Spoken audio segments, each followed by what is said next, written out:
자식에게 준 돈 3억 때문에 평생 모은 연금까지 전부 날리게 생긴 60대 부부의 사연 들어보셨나요? 얼마 전 경기도 성남에서 사업 자금이 필요하다는 아들의 말에 덜컥 집 담보대출까지 받아 3억을 빌려준 김영철 씨. 하지만 아들 사업은 1년도 안 돼 망해버렸고 김 씨 부부는 길거리에 나앉을 위기에 처했습니다. 이게 남의 일 같으신가요?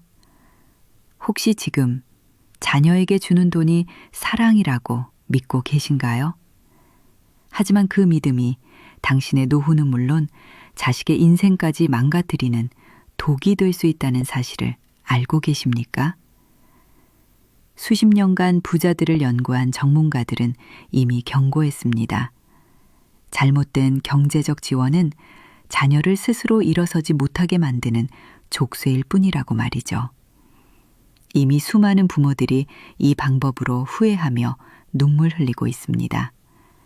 지금 이 영상을 보지 않으시면 당신도 그 대열에 합류하게 될지 모릅니다. 여러분, 자식의 눈물을 외면할 수 있는 부모가 세상에 과연 몇이나 될까요? 서울 변두리, 낡은 주택들이 어깨를 맞대고 있는 희망동 골목. 새벽 어슴이 거치기도 전 박만수 씨의 작은 두부 가게에 하얀 김이 모락모락 피어올랐다. 콩비린내와 구수한 두부 냄새가 뒤섞인 그곳은 만수 씨에게 지난 40년의 세월이자 삶 그 자체였다. 이른 새벽부터 콩을 갈고 가마솥을 젓는 고된 일과, 하지만 그는 단 한 번도 이 일을 저주한 적이 없었다. 이 작은 가게가 있었기에 눈에 넣어도 아프지 않을 두 아들 민혁과 민준을 남부럽지 않게 키워낼 수 있었기 때문이다. 여보, 당신 허리 또 쑤시는 거 아니야? 어제 병원 다녀와서 물리치료사가 무리하지 말랬잖아. 가게 한편에서 배추를 다듬던 아내 순영 씨가 걱정스러운 눈으로 남편을 바라봤다. 만수 씨는 괜찮다는 듯 손을 휘 저으며 웃어 보였다. 이 양반아, 허리가 쑤신다고 이 두부를 안 만들면 우리 아들, 며느리, 손주들 입에 뭐가 들어가겠어. 당신은 배추나 잘 절여. 오늘 저녁엔 민혁이네 불러서 두부김치에 막걸리 한잔 해야지. 참, 못 말려. 그러다 큰일 나면 어쩌려고. 순영 씨는 핀잔을 주면서도 입가에 옅은 미소를 지었다. 남편의 고집은 누구도 꺾지 못했다. 하지만 그 고집이 곧 자식들을 향한 무한한 사랑임을 그녀는 누구보다 잘 알고 있었다. 그날 저녁, 만수 씨의 작은 집은 오랜만에 사람 사는 온기로 가득 찼다.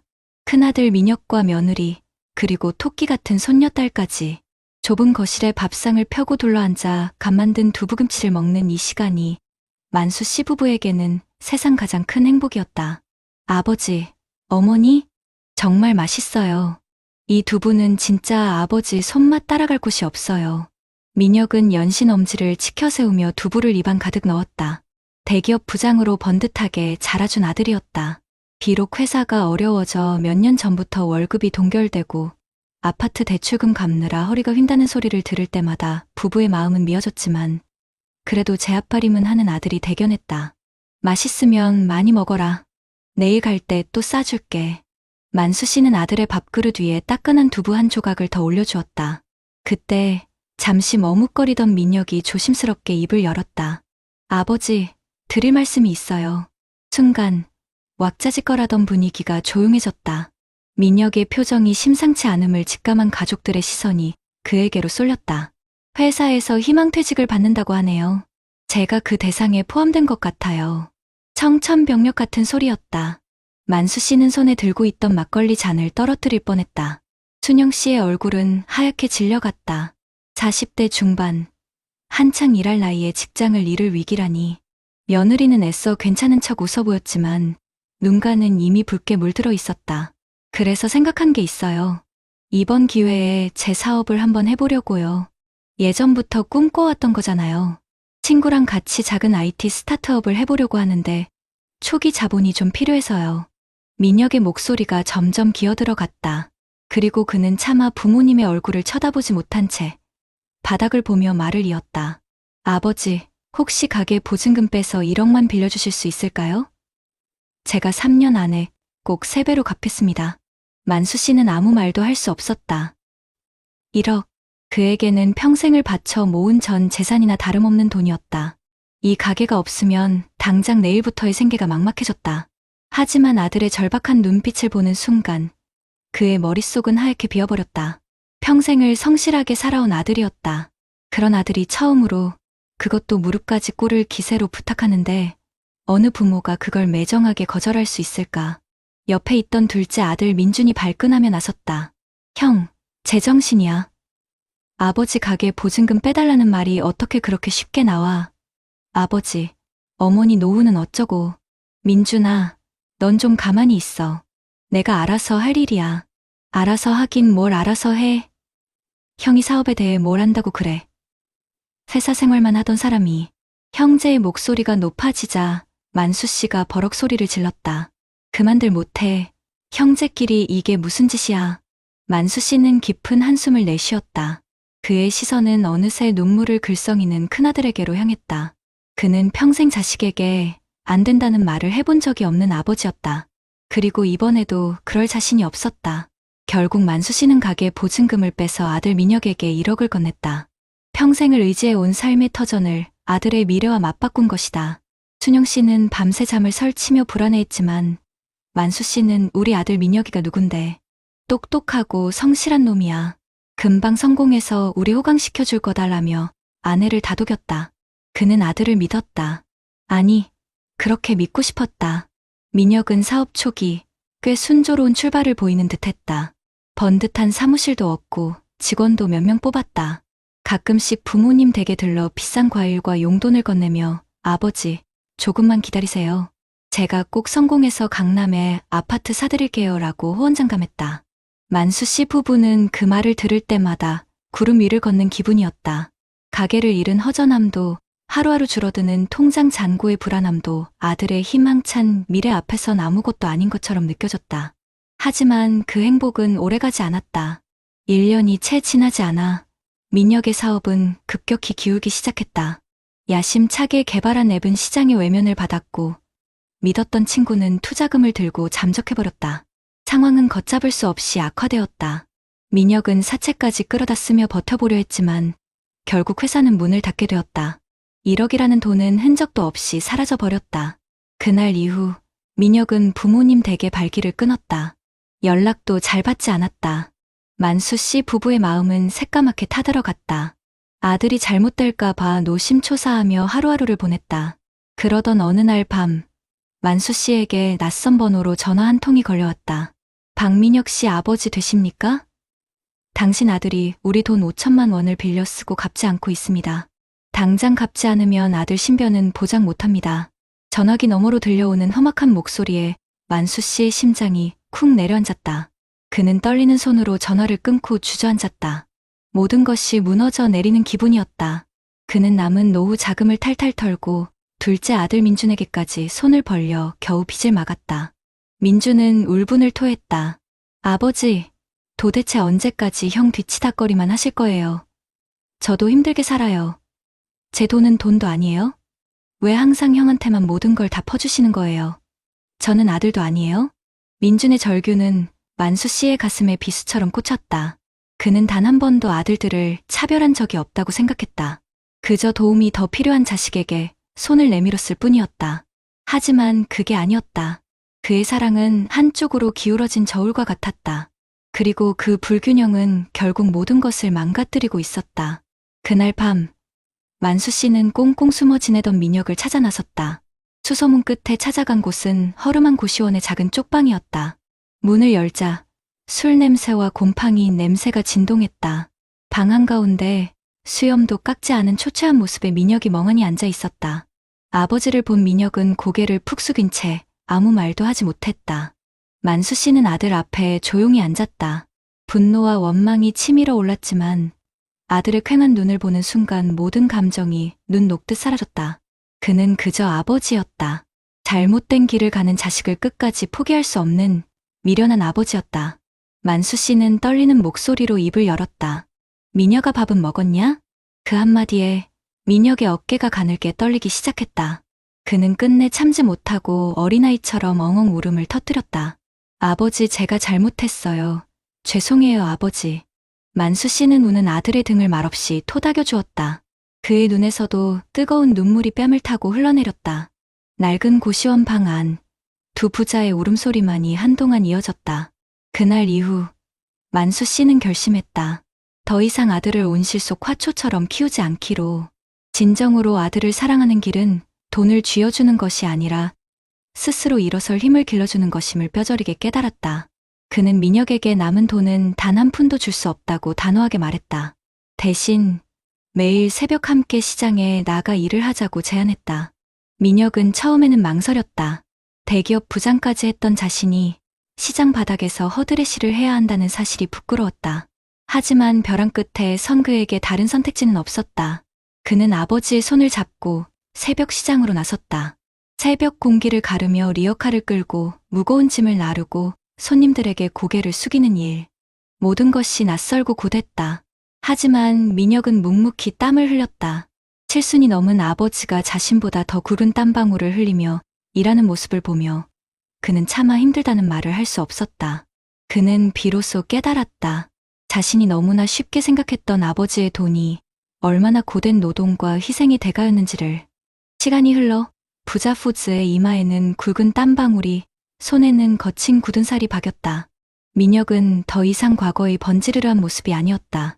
하지만 그의 눈빛은 그 어느 때보다 단단하고 빛나고 있었다. 그는 스스로 돈을 벌고 관리하는 법을 배웠고 작은 돈의 소중함을 깨달았다. 어느 늦은 저녁 일을 마치고 집으로 돌아오는 길이었다. 만수 씨는 리어카를 끄는 아들의 넓은 등을 물끄러미 바라보았다. 예전에는 그 등이 한없이 위태로워 보였는데 이제는 세상 누구보다 든든하고 믿음직스러워 보였다. 만수 씨가 나지막이 아들을 불렀다. 민혁아. 네. 아버지. 아빠가 미안했다. 예상치 못한 아버지의 사과에 민혁은 걸음을 멈추고 뒤를 돌아보았다. 만수 씨의 눈가가 촉촉하게 젖어 있었다. 내가 너를 너무 약하게 키웠다. 돈으로 사랑을 대신할 수 있다고 착각했다. 아비가 어리석었다. 정말 미안하다. 민혁의 가슴속에서 뜨거운 것이 울컥 치밀어 올랐다. 그는 아무 말 없이 아버지에게 다가가 와락 껴안았다. 아버지의 앙상한 어깨가 가늘게 떨리고 있었다. 아니에요. 아버지, 제가 잘못했어요. 아버지 덕분에 제가 다시 일어설 수 있었어요. 아버지의 진짜 사랑이 뭔지 이제야 알 것 같아요. 골목길을 비추는 희미한 가로등 불빛 아래 두 부자는 한참 동안 서로를 부둥켜 안고 있었다. 그 순간 두 사람의 마음을 짓누르던 모든 아픔과 후회, 원망이 눈물과 함께 씻겨 내려가는 듯했다. 다음 날 민혁은 작은 봉투 하나를 아버지에게 내밀었다. 그 안에는 그가 몇 달간 시장에서 일하며 꼬박꼬박 모은 돈 500만 원이 들어있었다. 아버지, 이걸로 다시 작은 두부 가게라도 시작하세요. 제가 꼭 성공해서 이번엔 정말로 제가 아버지 호강시켜 드릴게요. 만수 씨는 봉투를 받아들고 아무 말도 하지 못했다. 그 어떤 억만금보다도 값진 돈이었다. 아들이 스스로의 힘으로 일궈낸 첫 결실. 그는 봉투를 가슴에 품고 조용히 고개를 끄덕였다. 만수 씨는 다시 희망동 골목의 작은 두부 가게를 열었다. 예전보다 규모는 작아졌지만 그곳에는 이전보다 더 큰 희망과 웃음이 가득했다. 민혁은 낮에는 직장을 구하고 새벽과 저녁에는 아버지의 가게 일을 도왔다. 서먹했던 둘째 아들 민준도 다시 가게를 찾아와 형과 함께 웃으며 일을 거들었다. 어느 화창한 봄날 만수 씨는 가게 앞 작은 평상에 앉아간 나온 따끈한 순두부를 먹고 있었다. 옆에는 아내 순영 씨와 두 아들, 며느리와 손주까지 모두 모여 앉아 웃음꽃을 피우고 있었다. 모든 것을 잃었다고 생각했던 순간이 있었다. 하지만 그는 이제 모든 것을 되찾았다. 아니, 그전보다 훨씬 더 소중한 것을 얻었다. 만수 씨는 하늘을 올려다보았다. 날이 참 좋았다. 그는 문득 아들에게 물었다. 아들아, 아빠한테 진짜 받고 싶었던 선물이 뭐였냐? 민혁은 잠시 생각하더니 아버지를 보며 환하게 웃었다. 아버지의 돈이 아니라 아버지와 함께 땀 흘릴 수 있는 시간이었어요. 그걸 이제야 깨달았네요. 그게 아버지가 제게 주실 수 있는 최선이었습니까? 만수 씨는 아들의 되물음에 아무 대답도 하지 않았다. 그저 인자한 미소를 지으며 아들의 어깨를 툭 쳐줄 뿐이었다. 그는 알 수 있었다. 이제 그의 아들은 결코 다시 쓰러지지 않으리라는 것을.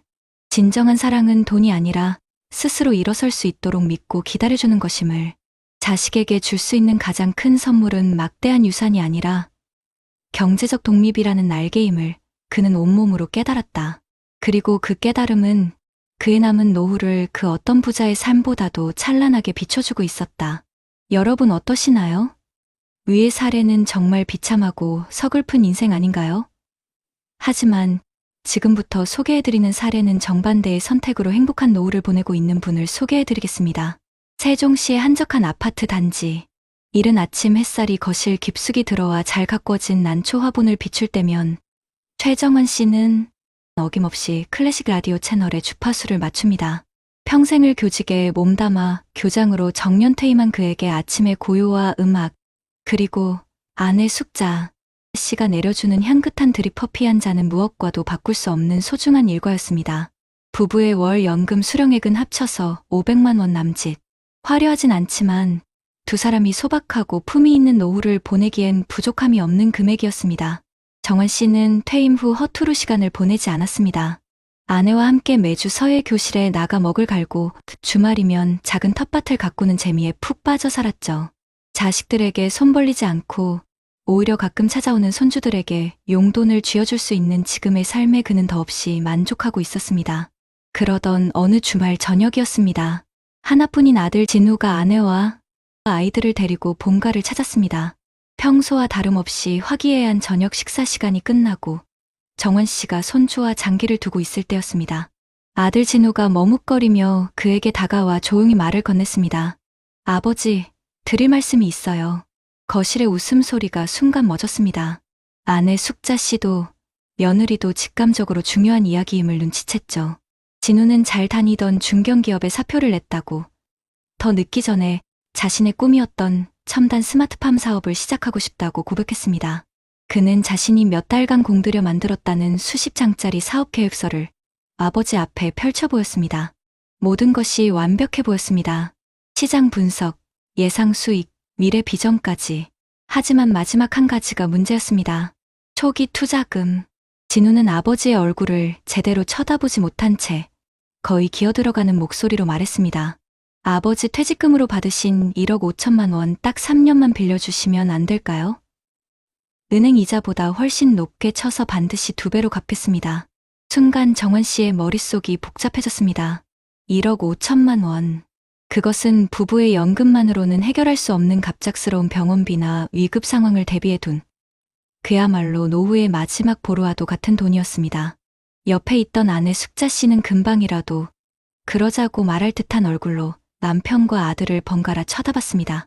하나뿐인 아들의 간절한 눈빛을 외면하기란 부모로서 쉬운 일이 아니었으니까요. 며느리는 고개를 푹 숙인 채 아무 말도 하지 못했습니다. 숨막히는 침묵이 거실을 감쌌습니다. 정원 씨는 아들이 내민 사업 계획서를 한 장 한 장 꼼꼼히 넘겨보았습니다. 수십 년간 수많은 학생들의 인생 계획을 상담해 주었던 경험이 이런 때를 위함이었을까요? 그는 아들의 계획서가 숫자로 가득하지만 가장 중요한 현실이 빠져있음을 단번에 간파했습니다. 실패했을 때의 대책, 자본이 모두 소진되었을 때의 다음 단계가 전혀 없었습니다. 그저 장밋빛 희망으로만 가득 차 있었죠. 한참을 생각하던 정원 씨는 조용히 입을 열었습니다. 진우야. 그의 목소리는 낮고 단호했습니다. 안 된다. 네? 아버지 지금 뭐라고? 진우의 얼굴이 삽시간에 굳어졌습니다. 안 된다고 했다. 이 돈은 빌려줄 수 없어.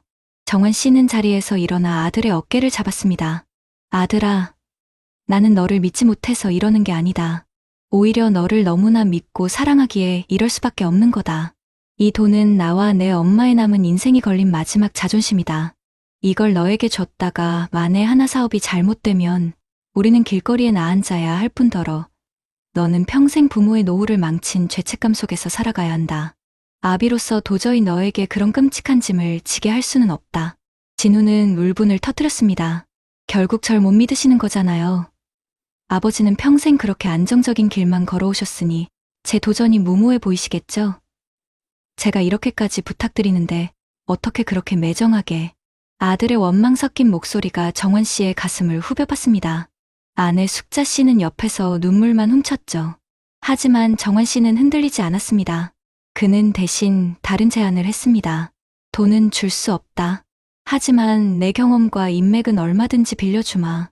내 사업 계획서의 부족한 점을 함께 채워나가고 내가 아는 농업기술원 박사나 금융 전문가를 연결해주겠다. 스스로의 힘으로 정부 지원금을 받고 투자자를 설득해보거라. 진짜 내 사업을 하고 싶다면 그 정도 고생은 각오해야 하지 않겠니? 하지만 분노에 휩싸인 진우에게 아버지의 진심 어린 조언은 들리지 않았습니다. 그는 됐습니다. 아버지 도움 따위 필요 없어요. 라는 말을 남기고 가족들을 데리고 현관문을 박차고 나가버렸습니다. 쾅! 하고 닫히는 문소리가 정환 씨 부부의 가슴에 대모처럼 박혔습니다. 그날 밤, 숙자 씨는 남편을 원망하며 밤새 울었습니다. 정환 씨 역시 잠 못 이루고 뒤척이며 혹독한 아버지가 되기로 한 자신의 선택이 과연 옳았던 것인지 수없이 되뇌었습니다. 그 후로 몇 달간 아들 내외와는 연락이 끊겼습니다. 정환 씨는 애써 태어난 척했지만 아내 몰래 아들의 SNS를 들여다보며 소식을 확인하는 날이 많아졌습니다. 그러던 어느 날 며느리에게서 조심스럽게 전화가 걸려왔습니다. 진우가 결국 회사를 그만두고 아파트를 줄여 이사한 돈과 은행에서 받은 소액 창업 대출을 합쳐 경기도 외곽의 작은 비닐하우스를 얻었다는 소식이었습니다. 혼자서 밤낮 없이 고군분투하며 책과 유튜브를 보며 농사를 배우고 있다는 것이었죠. 그 말을 듣는 순간 정환 씨는 자신도 모르게 안도의 한숨을 내쉬었습니다. 아들이 좌절하지 않고 스스로의 힘으로 다시 일어서고 있었던 겁니다. 그 주 주말 정환 씨 부부는 아들 몰래 비닐하우스를 찾아갔습니다. 멀리서 본 아들의 모습은 수척했지만 흙투성이가 된 채 땀 흘리는 얼굴에는 예전에 볼 수 없었던 생기와 결연함이 가득했습니다. 정환 씨는 조용히 발길을 돌렸습니다. 그리고 아내에게 말했죠. 여보, 이제 걱정하지 않아도 되겠소. 우리 아들, 이제 진짜 어른이 되어가고 있구려. 그리고 2년이라는 시간이 흘렀습니다. 정환 씨 부부의 평화로운 주말 아침, 초인종 소리와 함께 문을 열자 환하게 웃는 아들 진우와 가족들이 커다란 바구니를 들고 서 있었습니다. 바구니에는 진우가 직접 키운 아침 이슬을 머금은 싱싱한 토마토와 오이가 가득 담겨 있었습니다. 아버지, 어머니, 제가 처음으로 수확한 것들이에요. 제일 먼저 맛보여드리고 싶어서요. 진우는 쭈뼛거리며 봉투 하나를 아버지에게 내밀었습니다. 봉투 안에는 꼬깃꼬깃한 5만 원권 20장, 100만 원이 들어있었습니다. 아버지께 빌리려던 돈에 비하면 정말 아무것도 아니지만 제 힘으로 처음 번 큰돈이에요. 아버지, 그때 돈 빌려주지 않으셔서 정말 감사합니다. 만약 그때 그 돈을 쉽게 받았다면 저는 분명 1년도 안 돼서 다 날리고 지금쯤 폐인이 되어 있었을 거예요. 아버지 덕분에 돈의 무서움과 땀의 가치를 배웠습니다. 아들의 진심 어린 고백에 정환 씨의 눈시울이 뜨거워졌습니다. 그는 아들이 내민 돈을 받는 대신 아들의 거칠어진 손을 꼭 잡았습니다. 아니다, 아들아. 내가 한 건 아무것도 없다. 모두 내가 스스로의 힘으로 이겨낸 게다. 내가 정말 자랑스럽다. 그 순간 부자푸즈 사이를 가로막고 있던 서운함과 원망의 벽이 봄눈 녹듯 사라졌습니다.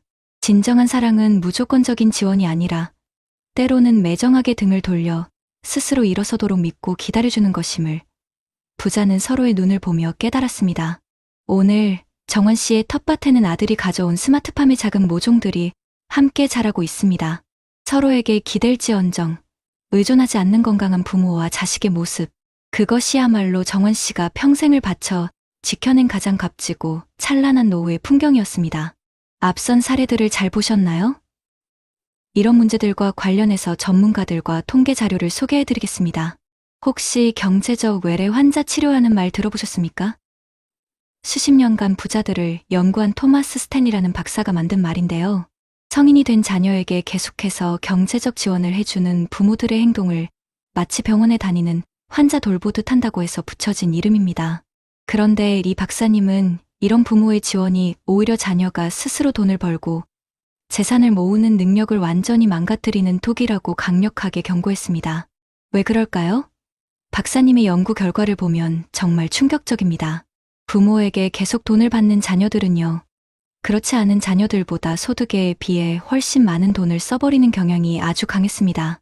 부모 도움 없이 자립한 자녀들은 자기 소득의 15% 이상을 꼬박꼬박 저축하는 반면에 부모에게 손 벌리는 자녀들은 저축률이 5%도 채 되지 않았습니다.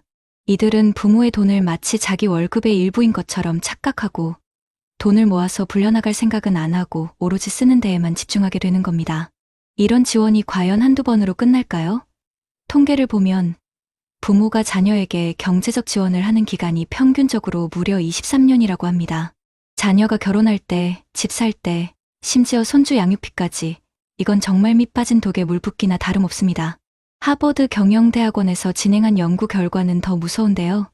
자녀의 대학 학비를 지원해주는 것은 나중에 자녀의 소득을 높이는데 분명 도움이 되지만 생활비나 용돈처럼 계속해서 주는 돈은 오히려 자녀가 스스로 돈을 벌고 관리하는 법을 배울 기회를 빼앗아서 결국 소득이 줄어드는 결과로 이어진다는 겁니다. 이게 끝이 아닙니다. 더 무서운 건 바로 가족의 불화입니다. 유독 한 자녀에게만 지원이 집중되면 다른 형제들은 말 못할 박탈감과 서운함을 느끼게 됩니다. 실제로 우리나라 상속 분쟁의 60% 이상이 부모님이 재산을 나눠주는 과정에서 불공평함을 느꼈기 때문에 발생한다고 합니다. 한 심리학자의 연구에 따르면 공정함을 인정받고 싶은 것은 인간의 가장 기본적인 욕구라고 합니다. 그러니 불공평한 지원은 결국 가족 관계를 완전히 파괴해버리는 시한폭탄이나 마찬가지인 셈이죠.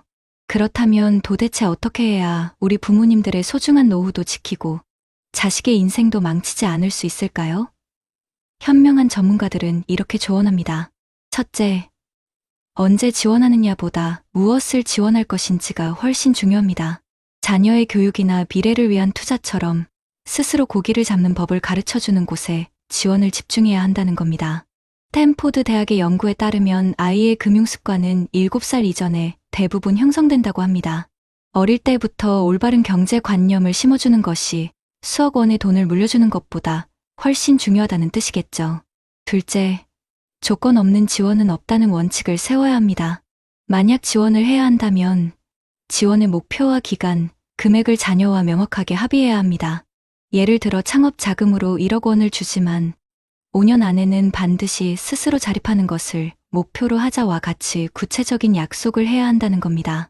그리고 자녀가 돈을 어떻게 쓰고 있는지 주기적으로 대화하며 스스로 돈을 관리할 수 있도록 옆에서 도와주셔야 합니다. 마지막으로 가장 중요한 것은 바로 부모님 자신의 노후를 굳건히 지키는 것입니다. 부모가 튼튼한 노후를 보내는 것, 그것이야말로 자녀에게 줄 수 있는 최고의 선물입니다.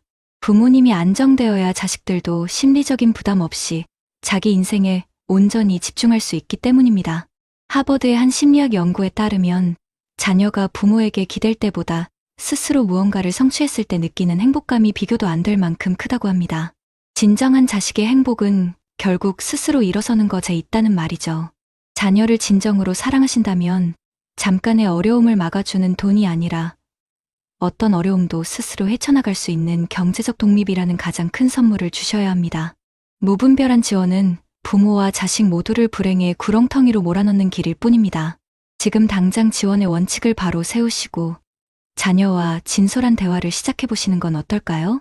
그렇다면 앞선 사례들을 해결할 수 있는 방법은 무엇이 있을까요? 자식의 미래를 위해 부모님의 노후를 전부 내어주는 것이 과연 정답일까요? 아닙니다. 부모와 자식 모두가 행복하게 살 수 있는 방법은 분명히 있습니다. 가장 먼저 기억하셔야 할 것은 바로 국가가 마련해 둔 최소한의 안전장치를 적극적으로 활용하는 것입니다. 이건 단순히 돈을 아끼자는 이야기가 아닙니다. 자녀에게 더 이상은 해줄 수 없다고 말할 수 있는 아주 객관적이고 명확한 근거가 되어주기 때문이지요. 그중 가장 강력한 것이 바로 주택연금 제도입니다. 자녀가 사업 자금 때문에 집을 팔아달라거나 담보로 대출을 받아달라고 할 때가 부모님들에게는 가장 큰 위기일 텐데요.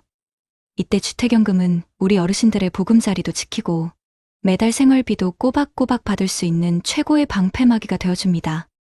만 55세 이상이시고 공시가격 12억 원 이하의 집을 가지고 계시면 그걸 담보로 나라에 맡기고 평생 동안 매달 연금을 받는 제도인데요.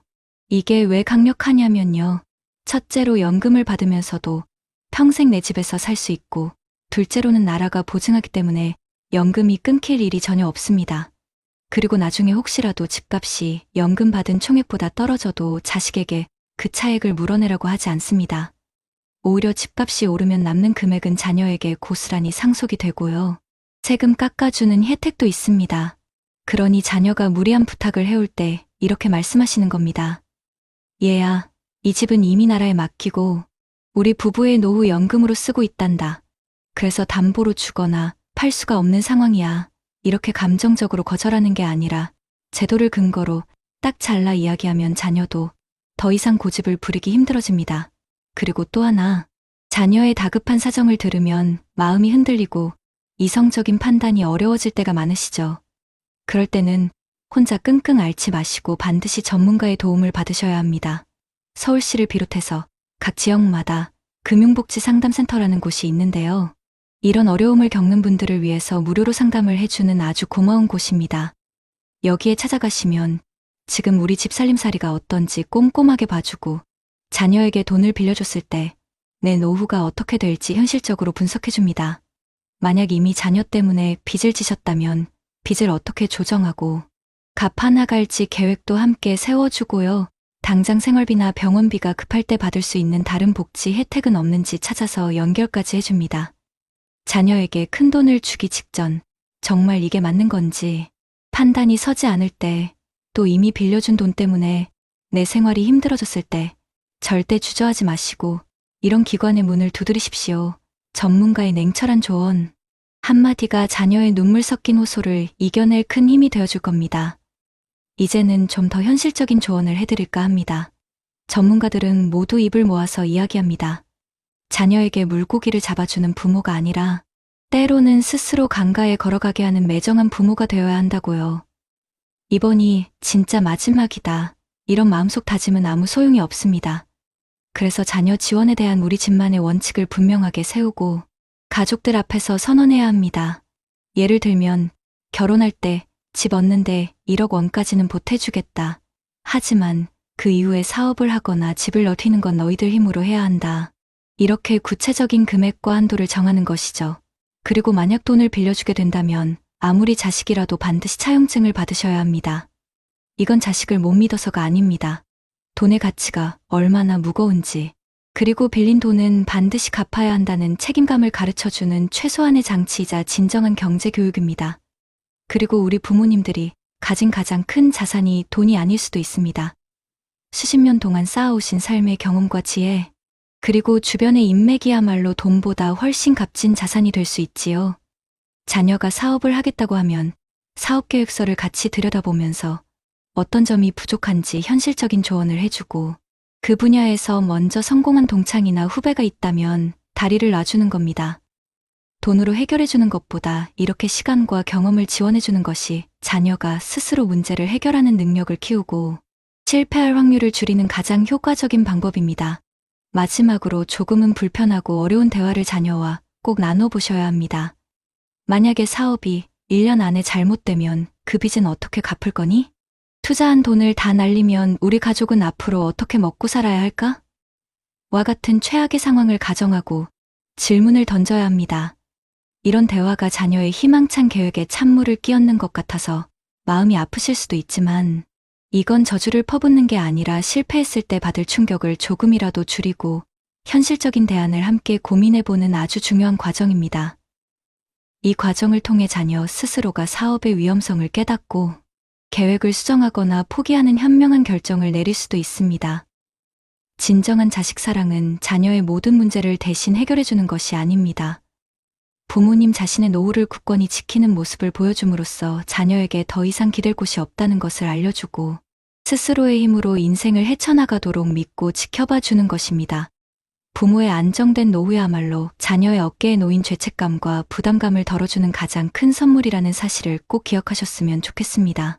한평생 자식이라는 길 위에 그늘을 들이우다 문득 돌아보니 나의 뿌리는 앙상하게 말라가고 있었네. 그 길의 끝에서 다시 나의 숲을 가꾸어야 할 시간이 왔음을 저무는 노을이 말해주네. 우리네 인생에는 참으로 가슴 아픈 두 갈래 길이 있는 듯합니다. 한쪽에는 자식의 눈물 앞에 마지막 남은 집 한 채마저 내어주고 텅 빈 지갑과 무너진 마음을 부여잡은 채 힘겨운 황혼을 맞이하는 어르신이 계십니다. 자식 잘 되라고 바친 평생의 모든 것이 결국 자식에게도 짐이 되고 나에게는 씻을 수 없는 상처로 돌아온 길입니다. 그리고 다른 한쪽에는 눈물을 머금고 자식의 무리한 부탁을 거절하는 아픔을 견뎌낸 어르신이 계십니다. 당장은 서운해하는 자식의 얼굴에 가슴이 미어졌지만 꿋꿋이 나의 노후를 지켜내셨습니다. 그리고 이제는 스스로의 힘으로 단단히 일어선 자녀로부터 그때 붙잡아 주셔서 감사하다는 진심 어린 인사를 받으며 서로에게 짐이 아닌 든든한 버팀목이 되어주는 행복한 노후를 보내고 계십니다. 어르신, 당신은 지금 어떤 길 위에 서 계십니까? 그리고 앞으로 어떤 길을 걷고 싶으십니까? 자식에게 모든 것을 내어주는 것이 부모의 숙명이라 여기며 살아오신 그 깊은 마음을 어찌 헤아릴 수 있겠습니까? 하지만 진정한 사랑은 때로는 매정하게 등을 돌리는 용기에서 시작되기도 합니다. 오늘 우리가 이야기 나눈 주택연금이나 금융복지상담센터 같은 제도들은 단순히 돈을 지키는 기술이 아닙니다. 그것은 자식의 감정적인 호소에 맞서 우리의 삶을 지켜낼 수 있는 지혜로운 방패이자 흔들리는 마음을 붙잡아주는 따뜻한 등대입니다. 이 집은 이미 나라에 맡겨 우리 노후를 위한 연금으로 받고 있단다.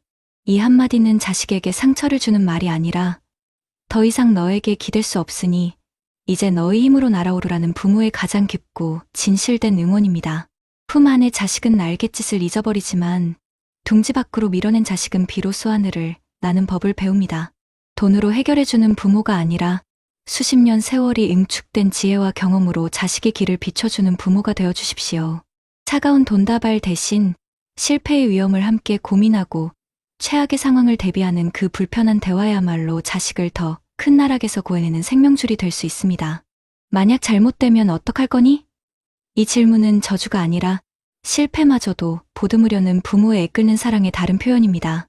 어르신, 기억하십시오. 부모의 안정된 노후는 자녀에게 물려줄 수 있는 최고의 유산입니다. 부모님이 스스로의 삶을 단단하게 지키고 행복하게 살아가는 모습을 보여주는 것만큼 자식의 어깨를 가볍게 해주는 선물은 세상에 없습니다. 그것이야말로 자식들이 죄책감이나 부담감 없이 자신의 인생을 마음껏 펼쳐나갈 수 있게 하는 진정한 해방일 것입니다. 이제 그늘을 거두고 당신의 이름으로 온전히 빛나십시오. 한평생 자식을 위해 헌신하며 애써온 당신의 삶은 그 자체로 존경받아 마땅한 역사입니다. 누구의 아버지, 누구의 어머니가 아닌 바로 나 자신의 남은 인생을 위해 가장 귀하고 소중하게 쓰여야 할 시간입니다. 당신의 행복이 곧 우리 모두의 행복이며 이 시대 가장 아름다운 이야기임을 잊지 마십시오.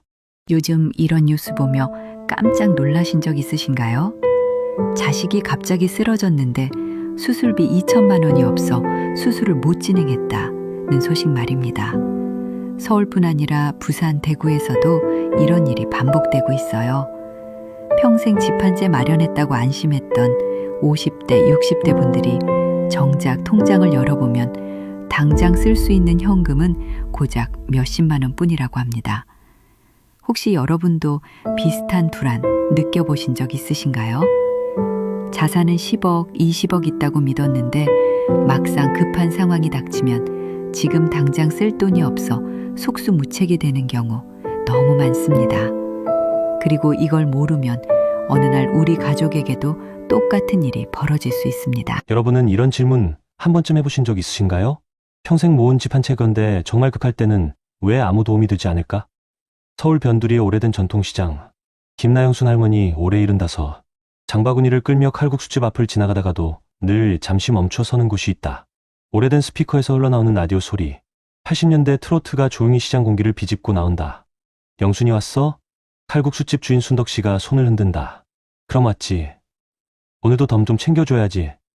할머니가 능청스레 웃는다. 말은 대수롭지 않게 하지만 사실 시장 사람들과의 이런 대화가 요즘 할머니에게 남은 유일한 사람 냄새였다. 어제도 혼자 드셨어요? 순덕 씨가 물었다. 할머니는 잠시 멈칫했다. 뭐 나 혼자 먹는 게 어제 오늘 일인가. 의도치 않은 한숨이 길게 빠져나온다. 아들 민호와 연락 끊긴 지 벌써 3년째. 명절에도 생일에도 전화기는 조용했다. 같이 살던 남편은 10년 전 세상을 떠났고 반지하 작은 방에는 이제 그녀 혼자뿐이다. 방 안에는 하나 남은 흑백 사진이 있다. 갓난아기 민호를 안고 활짝 웃던 젊은 시절의 자신. 할머니는 자주 그 사진을 쓰다듬곤 했다. 그땐 참 예뻤지, 우리 민호. 그런데 그 평온한 일상 속에 아무도 몰랐던 복선이 서서히 깔리고 있었다. 그날 오후 시장에서 돌아오던 길. 갑자기 시야가 흔들렸다. 벽이 두 개로 보이고 다리에 힘이 풀렸다. 할머니는 가까운 동네 의원에 겨우 기대어 들어갔다. 할머니, 증상 언제부터였어요? 의사가 안내 의자에 앉히며 물었다. 아침부터 좀 어지럽길래 그냥 피곤해서 그런 줄 알았지. 의사의 표정이 굳어졌다. 이건 피곤해서가 아닙니다. 뇌혈관 관련 문제일 수 있어요. 지금 바로 큰 병원 가셔야 합니다. 지체하면 위험해요. 순간 할머니의 얼굴이 창백해졌다. 큰 병원요? 그 단어 하나가 평생을 가난과 싸우며 살아온 할머니의 가슴을 찔렀다. 아니요, 잠깐만요. 제가 지금 돈이... 할머니는 떨리는 손으로 지갑 안 통장을 꺼냈다. 지난달 기초연금이 들어온 30만 원. 그리고 남은 잔고 18만 4천 원. 의사가 조심스럽게 말했다. 할머니, 큰 병원 응급검사만 해도 비용이 좀 필요합니다. 지금 당장은 어려운데요. 눈이 흔들리는 할머니를 보며 의사는 잠시 말을 잇지 못했다. 원래라면 아들이 있어야 했다. 아들이 손잡고 같이 병원에 뛰어갔어야 했다. 하지만 연락처조차 막혀 있다. 순간 며칠 전 순덕 씨가 말하던 한 문장이 떠올랐다. 영순아, 혼자 너무 버티지 말어. 담은 아플 때 제일 외롭다니까. 의사가 마지막으로 묻는다. 할머니, 보호자분 연락처라도? 할머니는 입술을 꽉 깨물었다. 없어요. 제가 혼자 살아요. 대답과 동시에 눈물이 뚝 떨어졌다. 그 눈물 한 방울이 그동안 쌓이고 쌓였던 외로움, 슬픔, 후회, 두려움 모두를 한꺼번에 터뜨렸다. 나 아프면 안 되는데. 나 쓰러지면 누가 오나. 병원비 어떻게 하지. 방의 흑백 사진 속 꼬마 민호가 웃고 있었다. 그 아이는 어디로 갔을까? 의사는 결국 큰 병원으로 갈 수밖에 없다는 판단을 내렸다. 지금 바로 119 불러드릴게요. 그때였다. 할머니의 주름진 손 안에서 오랫동안 울리지 않던 휴대전화가 진동하기 시작했다. 민호 아들입니다. 오래간만에 연락드렸어요. 순간 할머니의 몸이 굳었다. 눈물이 그대로 굳어버린 듯 멈췄다. 왜 하필 지금? 왜 3년 만에 연락이 온 걸까? 전화기 너머로 아들의 목소리가 이어졌다. 엄마, 근데 할 말이 있어요. 저 사실... 그 다음 말은 들리지 않았다. 의사의 손길이 어깨를 잡으며 말했다. 할머니, 빨리 결정하셔야 합니다. 정말 시간이 없습니다. 아들의 목소리와 의사의 목소리가 한꺼번에 겹쳐 들린다. 할머니의 손은 떨리고 있었다. 그리고 그 순간 그녀 입에서 아주 조용한 울음 섞인 단말이 흘러나왔다. 그게 최선입니까? 시계 초침이 유난히 크게 울린다. 짹, 짹, 짹. 모든 것이 단 한순간에 무너져 내리기 직전이었다. 휴대전화 너머에서 들려오던 그 목소리. 3년 동안 단 한 번도 들리지 않던. 그였지만 이제는 원망이 더 커져버린 아들 민호의 목소리였다. 엄마, 저 사실... 의사가 재촉했다. 할머니, 지금 바로 119 불러야 합니다. 더 늦으면 위험합니다. 두 목소리가 겹쳐 울리면서 할머니 눈동자가 흔들렸다. 아들은 할 말이 있어요라고 말했고 의사는 시간이 없습니다라고 했고 그 사이에서 할머니는 마치 두세 개의 경계에 서 있는 듯했다. 휴대전화는 여전히 진동하고 있었다. 할머니는 떨리는 손으로 전화를 겨우 귀에 붙였다. 민호야, 지금 엄마가 좀... 그때 아들의 목소리가 급히 들어왔다. 엄마, 제가 지금 병원입니다. 할머니의 눈이 크게 뜨였다. 내가 병원? 네. 회사 건강검진 받으러 왔다가 우연히 엄마 의원 앞에서 보이는 걸 봤어요. 엄마 지금 쓰러질 것처럼 보여서 뒤따라오다가 용기 내서 전화드렸어요. 의사는 놀랐다. 아드님이 바로 근처에 계신다고요? 할머니는 아들 얼굴이 떠올랐지만 심장이 너무 뛰어 숨을 제대로 쉬지 못했다. 그리고 1분도 지나지 않아 의원 문이 철컥 열리더니 낯설 만큼 달라진 한 남자가 급히 뛰어들어왔다. 엄마. 할머니의 손에서 휴대전화가 바닥으로 떨어졌다. 민호였다. 예전보다 많이 말라 있었고 눈가에는 새로 생긴 주름이 깊게 패 있었다. 엄마, 왜 혼자 아프고 그래요 왜? 아들은 허리를 깊게 굽혀 할머니의 손을 꽉 잡았다. 그 손을 느끼는 순간 할머니의 가슴에서 뭔가 무너지는 소리가 났다. 너 진짜 맞아? 목소리가 떨렸다. 네, 엄마. 나예요. 내가 너무 바보 같았어요. 엄마가 나한테 어떻게 해줬는데 나는 연락 한 번 안 드리고. 민호의 울음이 쏟아졌다. 의사는 다가와 말했다. 일단 큰 병원으로 가야 합니다. 보호자분 동행 가능하시죠? 민호는 즉시 고개를 끄덕였다. 네, 당연히요. 할머니는 그 모습을 보다가 조용히 중얼거렸다. 이게 꿈이냐? 구급차 안에서 민호는 할머니 손을 붙잡고 계속 말했다. 엄마, 걱정 마세요. 제가 다 책임질게요. 이제 절대 혼자 두지 않을게요. 큰 병원 응급실에 도착하자 검사가 빠르게 진행됐다. 의사의 말은 명확했다. 뇌혈관 협착이 있습니다. 응급수술이 필요합니다. 비용은 선입금 270만 원입니다. 민호는 지갑을 꺼냈다. 하지만 수중에는 회사 점심값으로 쓰는 몇만 원뿐. 아, 제가 오늘 급하게 나와서. 할머니가 불안하게 말했다. 민호야, 엄만 그런 돈 없단다.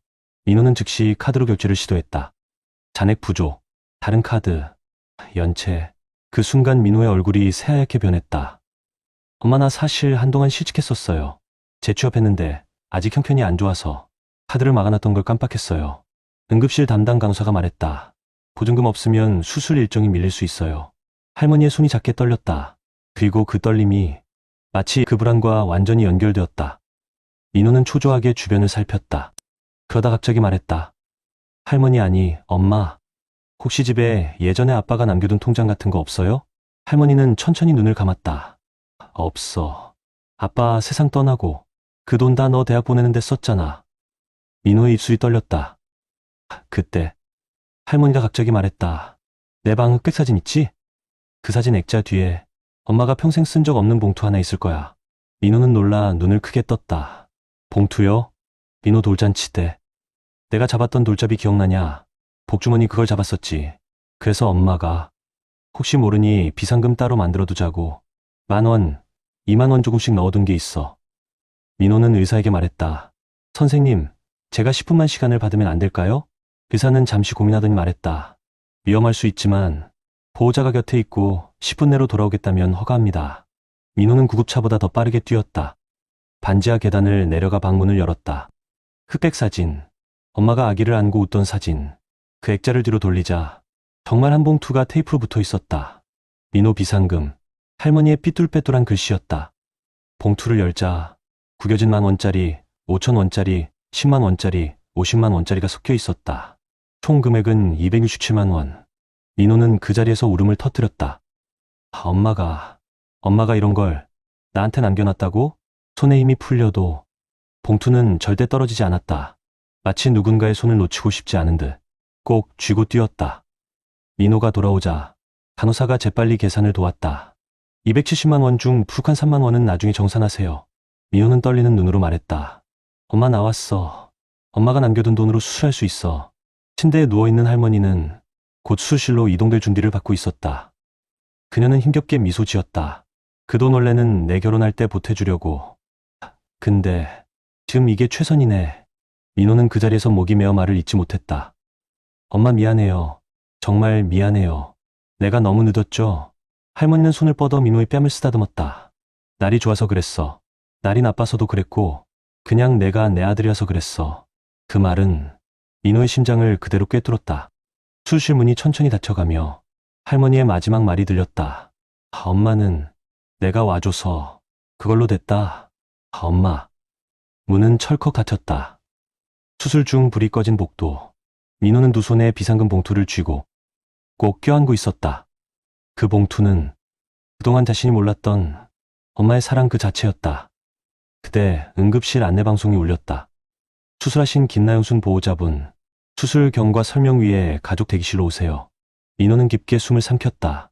그리고 문을 열었다. 그를 기다리는 진실이 너무 무서울 만큼 눈앞에 다가와 있었다. 결혼 어떠시나요? 위의 사례는 정말 비참하고 서글픈 인생 아닌가요? 하지만 지금부터 소개해드리는 사례는 정반대의 선택으로 행복한 노후를 보내고 있는 분을 소개해드리겠습니다.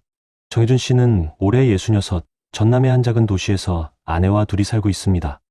경력은 그리 화려하지 않았습니다.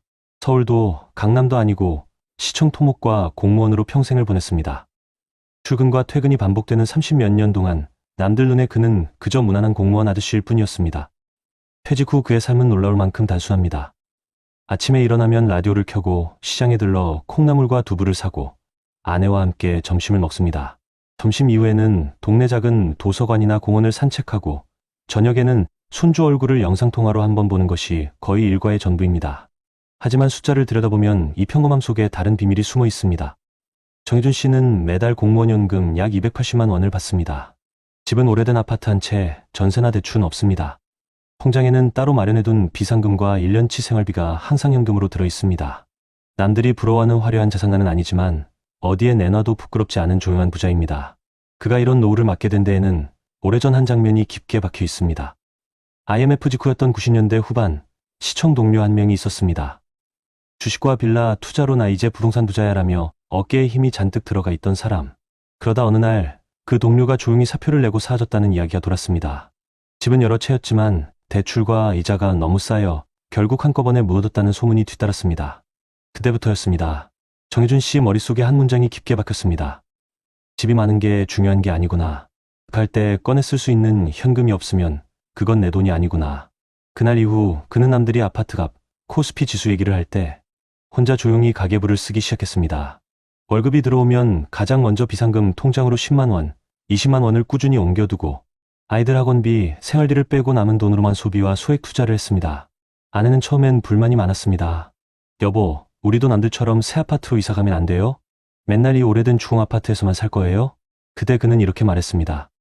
당장은 답답해 보여도 나중에 당신 아프거나 나 쓰러졌을 때 대출 없는 집 한 채랑 통장에 비상금 있는 게 진짜 복이야. 아내는 그 말의 의미를 그땐 다 이해하지 못했습니다.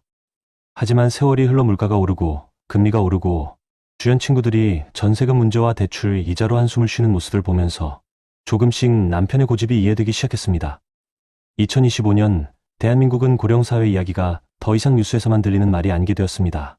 정년이 지나도 일자리를 구하지 못해 전전긍긍하는 60대, 본인 노후보다 자식 대출과 손주 교육비에 허리가 휘는 70대, 병원비 한 번 잘못 맞으면 통장이 텅 비는 이야기가 주변에서 심심찮게 들려옵니다. 정혜준 씨가 사는 아파트 단지에서도 사정은 비슷했습니다. 같이 퇴직했던 동기 중 한 명은 퇴직 후 큰돈을 벌겠다며 상가에 올인했다가 공시이 길어지면서 결국 집을 처분했다는 소식이 들려왔습니다. 또 다른 친구는 퇴직금 대부분을 주식과 코인에 쏟아붓고 지금은 경비일을 병행하며 생활비를 겨우 맞추고 있습니다.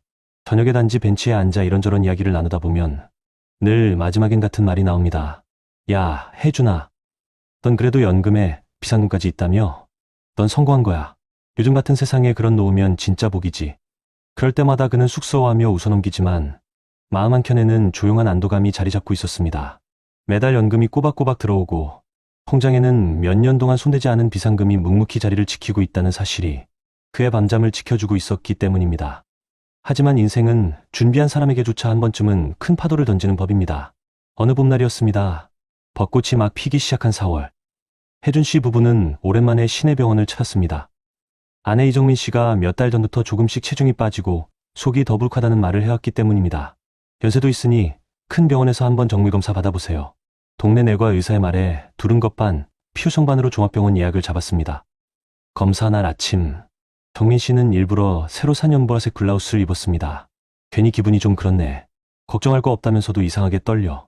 혜준 씨는 아내의 손목시계를 찾으며 웃었습니다. 별일 없을 거야. 그래도 혹시 모르니까 검사 받는 거지. 검사비 나오는 건 걱정하지 말고. 말은 그렇게 했지만 막상 병원 검진 대기실에 앉아 있으니 그의 손바닥에도 땀이 맺혔습니다. 주변에는 비슷한 또래의 부부들이 잔뜩 앉아 있었고 각자의 불안과 걱정이 공기 중에 가득했습니다. 혈액검사, CT, 내시경까지 하루 종일 이어진 검사 끝에 마지막으로 담당 의사가 부부를 진료실로 불렀습니다. 의사의 표정은 그리 가렵지 않았습니다. 검사 결과가 조금 애매해서요. 위쪽에 종양으로 의심되는 덩어리가 보입니다. 조기일 가능성도 있지만 정확한 상태를 확인하려면 수술과 조직 검사가 필요합니다. 순간 정민 씨의 얼굴이 하얗게 질렸습니다. 수술이요? 의사는 차트를 넘기며 차분하지만 단호하게 말했습니다. 연세를 감안하면 미루는 건 좋지 않습니다. 가능하면 빠른 시일 내에 수술 일정을 잡으시는 게 좋겠습니다. 입원과 수술, 후속 검사까지 포함하면 초기 예상 비용이 최소 2,500만 원은 필요할 겁니다. 본인 부담금 기준으로요. 진료실 안공기가 갑자기 무겁게 가라앉았습니다. 정민 씨는 의자에 앉은 채로 두 손을 꼭 쥐었습니다. 머릿속에는 2,500만 원이라는 숫자만 빙글빙글 맴돌았습니다. 그 숫자는 젊은 날 월급으로 몇 년을 모아야 겨우 만들 수 있던 큰돈이었고 지금도 평범한 2070대 부부에게는 쉽지 않은 금액입니다. 그러나 그 순간 정혜준 씨의 눈빛에는 당황함과 함께 다른 감정이 스쳐 지나가고 있었습니다. 그는 조용히 가방에서 작은 공책 하나를 꺼냈습니다. 낡은 가죽 커버에 볼펜으로 적힌 글씨, 비상금, 계좌 손대지 말 것.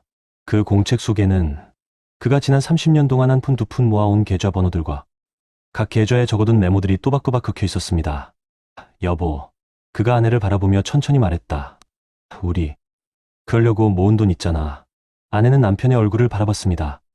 불안과 두려움, 그리고 알 수 없는 안도감이 동시에 밀려오는 듯했습니다.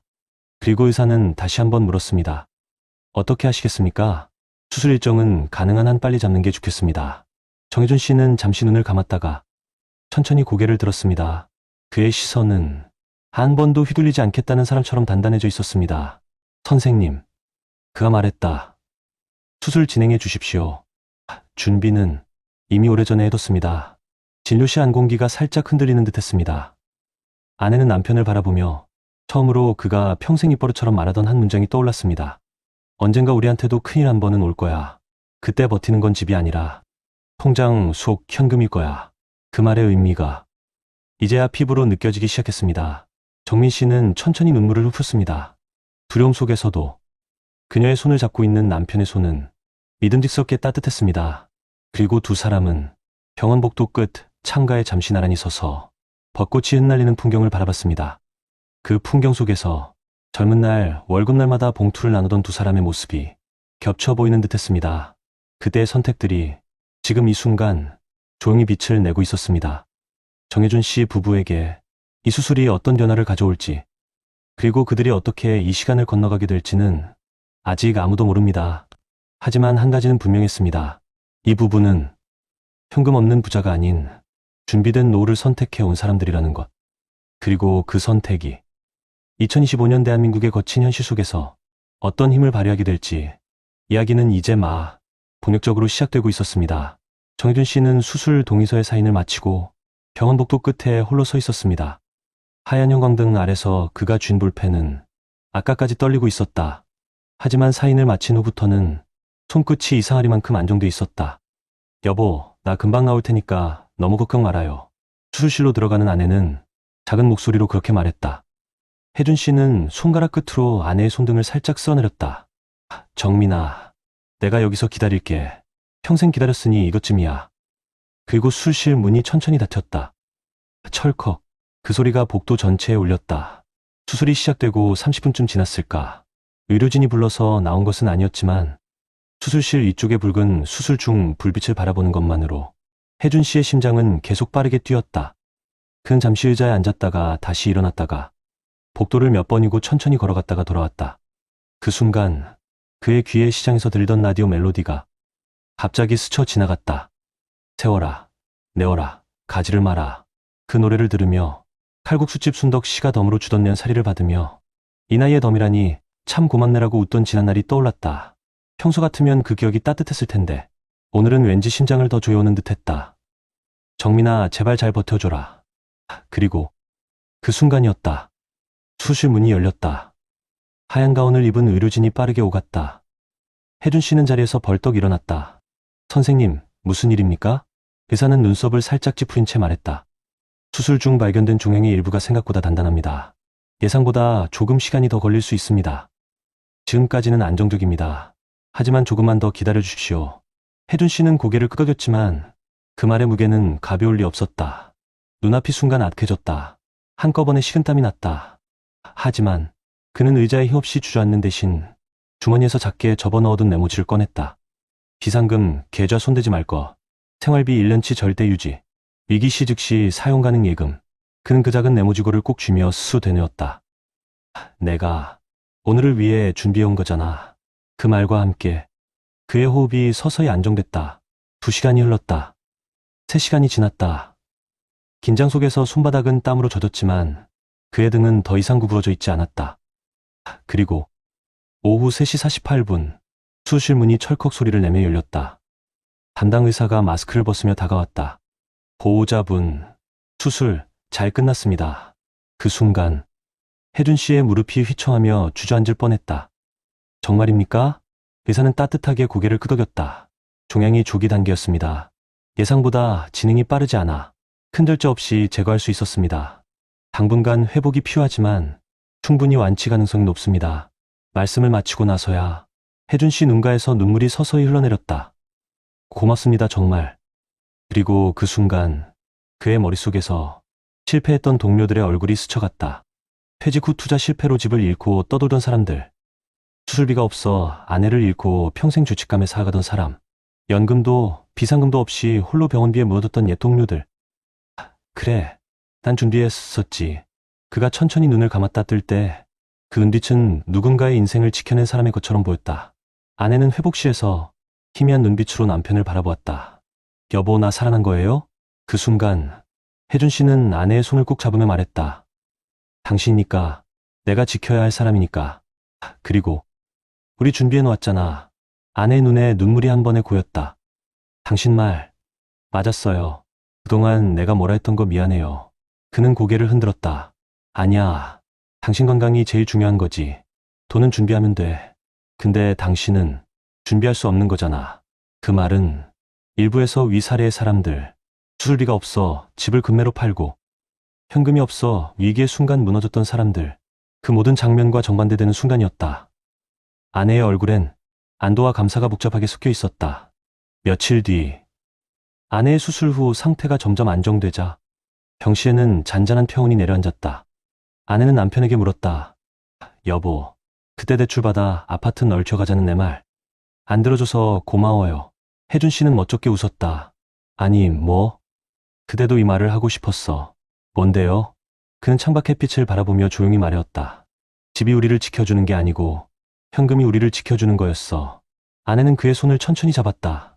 그 말은 단순한 재테크 조언이 아니라 서로의 삶을 지켜준 선택이었다. 그리고 그 선택 하나가 두 사람의 노후를 누구보다 단단하게 만들고 있었다. 정혜준 씨 부부는 여전히 오래된 주공아파트에 살지만 그곳은 더 이상 낡은 집이 아니라 서로를 지켜낸 튼튼한 삶의 근거지가 되어 있었다.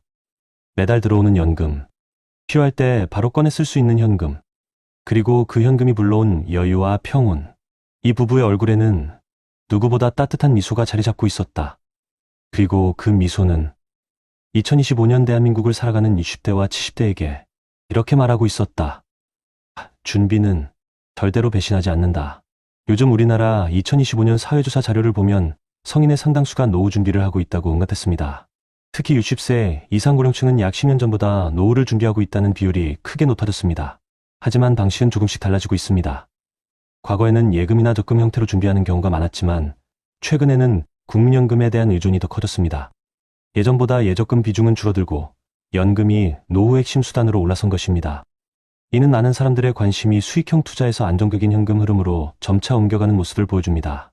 해외 연구에서도 비슷한 흐름이 관찰됩니다. 은퇴자들이 평생 벌어온 생애소득을 주된 지출원으로 사용하고 이미 모아둔 자산은 상대적으로 적게 사용한다는 결과가 있습니다. 또 다른 연구에서는 은퇴 이전에 유동성 저축이 있던 사람들은 은퇴 후에 저축 여력이 뚜렷하게 높았다는 분석도 나옵니다. 당장 꺼내 쓸 수 있는 현금이나 현금화 가능한 자산이 은퇴 이후의 소비저축 행태에 깊은 영향을 준다는 것이죠. 다시 국내 상황을 보면 고령자의 경제적 자립도도 꾸준히 증가하고 있습니다. 60세 이상에서 본인이나 배우자가 생활비를 직접 책임지고 있다는 응답은 10년 전보다 크게 늘어났습니다. 반대로 자녀나 친척에게서 생활비를 지원받는 비율은 절반 이하로 떨어졌습니다. 부모 세대 스스로 자신들의 노후를 준비하는 흐름이 확실하게 자리 잡아가고 있는 것입니다. 하지만 이러한 변화가 항상 긍정적인 면만 의미하는 것은 아닙니다. 많은 사람들이 노후 준비를 하고 있다고 말하지만 실제로 위기 상황에서 즉시 사용할 수 있는 현금이나 유동성 자산을 확보한 사람은 의외로 많지 않다는 분석도 존재합니다. 외국의 은퇴 준비 조사를 보면 많은 중장년층이 노후 대비가 충분하다고 말하지만 실제로는 준비 수준이 필요한 기준보다 낮은 경우가 많은 것으로 나타났습니다. 말 그대로 준비하는 것과 준비가 되어 있는 것은 다르다는 의미입니다. 이런 통계와 연구 결과는 앞서 소개했던 사례의 교훈과 정확히 맞닿아 있습니다. 집이나 땅 같은 자산이 많아 보이더라도 위기 상황에서 가장 중요한 것은 당장 꺼내 쓸 수 있는 현금이라는 사실입니다.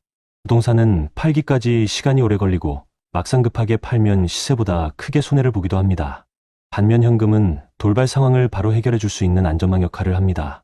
실제로 국내 자료에서도 생활비를 스스로 마련하고 있다는 고령층일수록 위기 대응 능력이 높게 나타납니다. 다시 말해 총자산보다 중요한 것은 얼마나 유동성을 확보하고 있느냐 하는 것입니다.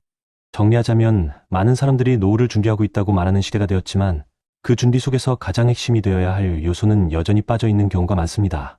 바로 지금 필요한 순간에 바로 사용할 수 있는 돈. 통계는 이 부분이 확보될 때 비로소 노후가 안정된다고 말해주고 있습니다.